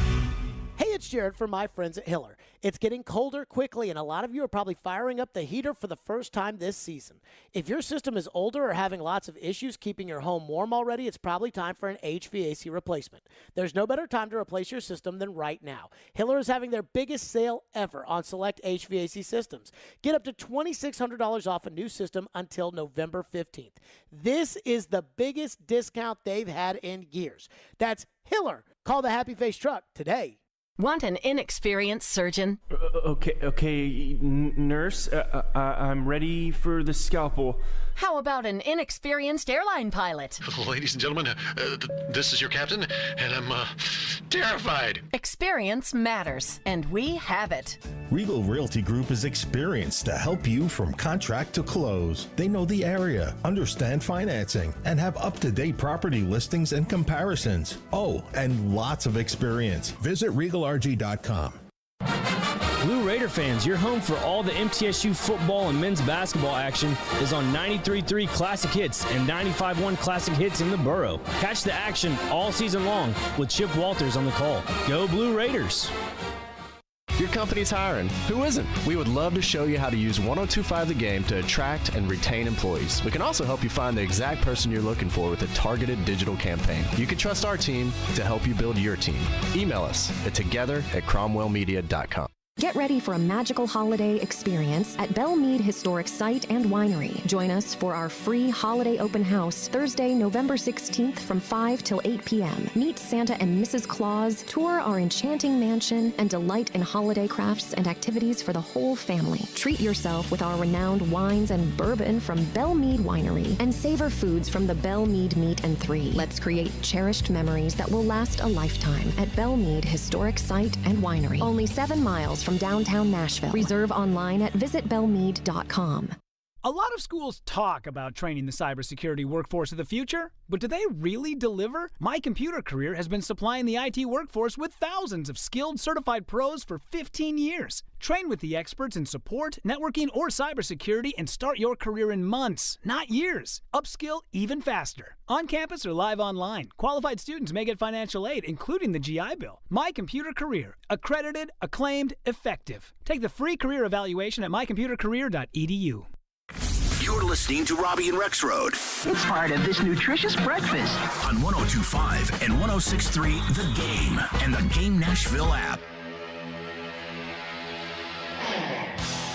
Welcome back in. Final segment of the day. Robby and Rexrode, 102.5, 106.3 The Game. Robby Stanley, Joe Rexrode, Nick Keyser here with you on this Friday morning in Nashville, Tennessee. We're out at Duncan at 14835 Lebanon Road here in Old Hickory. Chasing Big Joe will be out here from 9 to 11 as well. So we had people rolling in all morning long. Fresh donuts, fresh coffee. It's good stuff around here. Make sure you come on out and hang out here at Duncan at 14835 Lebanon Road in Old Hickory. Joe, your final thoughts on the Titans game from last night. They lose 20-16, now at 3-5. How damaging is that loss from the standpoint of, all the positives around Levis, all that's great, and that's kind of a separate thing here, but in terms of the playoff race, getting back into the mix of things, you win that game, you get to 4-4, and then you start to look ahead to maybe what could be now at 3-5. How damaging is that loss for the Titans? Pretty damaging, because if you look at the picture and what's ahead for everybody, I think there's a real chance if the Titans were to, win enough, they'd have to play a lot better on defense than they did last night. But there's a chance that they could be competing with the Steelers for that 7th spot. And now they are 3 games behind the Steelers because they're 2 games behind and they lose the tiebreaker. They lose the tiebreaker to them. They lose the tiebreaker to the Ravens. They lose the tiebreaker to the Browns. They have it with the Chargers, but you're talking wild card now. You're talking playoffs. So it's very damaging. I think the next game it's non-negotiable. You have to win the next game before you go into Jacksonville. Or you're coming home Thanksgiving weekend at 3-7 and basically not tanking, still trying to win. Vrabel will still be trying to win. The players will still be trying to win. But you're going to be in really bad shape. Yeah, you're pretty much done. So the next game is critical. This was a huge loss, and it's just, look, as encouraging as Levis is, this defense is so discouraging, just so disappointing. No impact really up front, no impact on Kenny Pickett. And by the way, he did have a rib injury. Let's remember that. I mean, Pickett missed some throws last night and wasn't perfect, wasn't great. It's a huge disappointment to lose to him playing like that. He did show some toughness, but letting them run for 166 yards, letting them just gash you play after play. When you're holding a lead in the fourth quarter of a game and they just run down your throat 53 yards of that 92-yard winning drive, it's ridiculous. So this defense is just one of the big stories of the season. This defense is a massive disappointment, and that's across the board. And, yes, they absolutely missed Kevin Byard last night in some key situations. So they've traded him away. They're still trying to make the playoffs. They got a couple picks, but their defense has been weakened. Their leadership has been weakened, and it's a bad loss. It's a bad loss, and now you've got some time here to recover. We'll see what the offensive line looks like next week. They all got banged up last night with the exception of Aaron Brewer. So can they get healthy and get back ready to go as they take on Tampa Bay? And then there's the quarterback part of this. I said it earlier. I think most Titans fans would agree. I think you would agree. Needs to be the Will Levis show from here on out. I think he's shown enough in these two games where it's very intriguing to see what he might do the rest of the year. Not only from the future, the franchise standpoint and figuring out what you have, but also, I mean, if he plays the way he's played the last 2 weeks, he gives you a good chance to win, I think, as you move forward here too. But I am interested to see how Vrabel handles the Tannehill part of this, assuming, which may be a bad assumption on my part, that Tannehill maybe gets back out on the field next week and starts to get closer to being healthier. Yeah, the whole Tannehill thing is going to be interesting. Vrabel could today. He could shut it down, quash it, and just say, "Yep, Will's the guy," and that's that. I don't think that'll happen. I think there'll be a certain amount of gamesmanship or whatever you want to call it. Probably not uncertainty internally, but gamesmanship externally lead into that game. Will Levis should be the starting quarterback for the Titans the rest of the year. I don't think there's any doubt about it. There's no doubt about it in my mind. And I also think the way he played, he should get a little bit more trust in certain situations than he got last night. If you can do what he did, not perfect, but overall, the command of everything that he had in that environment with 4 of his 5 offensive linemen getting hurt and that pocket collapsing as it did, not all the time, but as it did often, then I think you need to start trusting him more to make plays to try to win you games. Your thoughts on Auburn and Vanderbilt tomorrow? Obviously, Vanderbilt's going through it right now from a win-loss standpoint. I do think an opportunity for Vanderbilt at home, their final home game of the year tomorrow, to maybe get a win against Auburn. Auburn's not very good. I mean, I've watched Auburn a fair amount this year. They've got a good defense. They can make plays offensively at times, but it's clear like the roster is not at a point where Auburn can be competitive right now. Your thoughts on the matchup for Vanderbilt as they take on the Tigers in their home finale? Yeah, look, it's an opportunity. I thought going into the year this was one of their prime opportunities. I thought they'd have more wins by now, that maybe this is one of those, trying to go for a bowl game win. It's not. They're trying to salvage a win. There's just too many holes right now for this team and too many you got some key guys hurt. I don't know what's happening at quarterback. I don't think it's going to go well for them. Yeah, I don't either. I mean, it's hard to, based on what we've seen at this point, it's hard to think that things are going to go well for Vanderbilt on Saturday. I am interested, like if Walter Taylor gets in there, what does that look like? Can there be some rhythm that you develop offensively?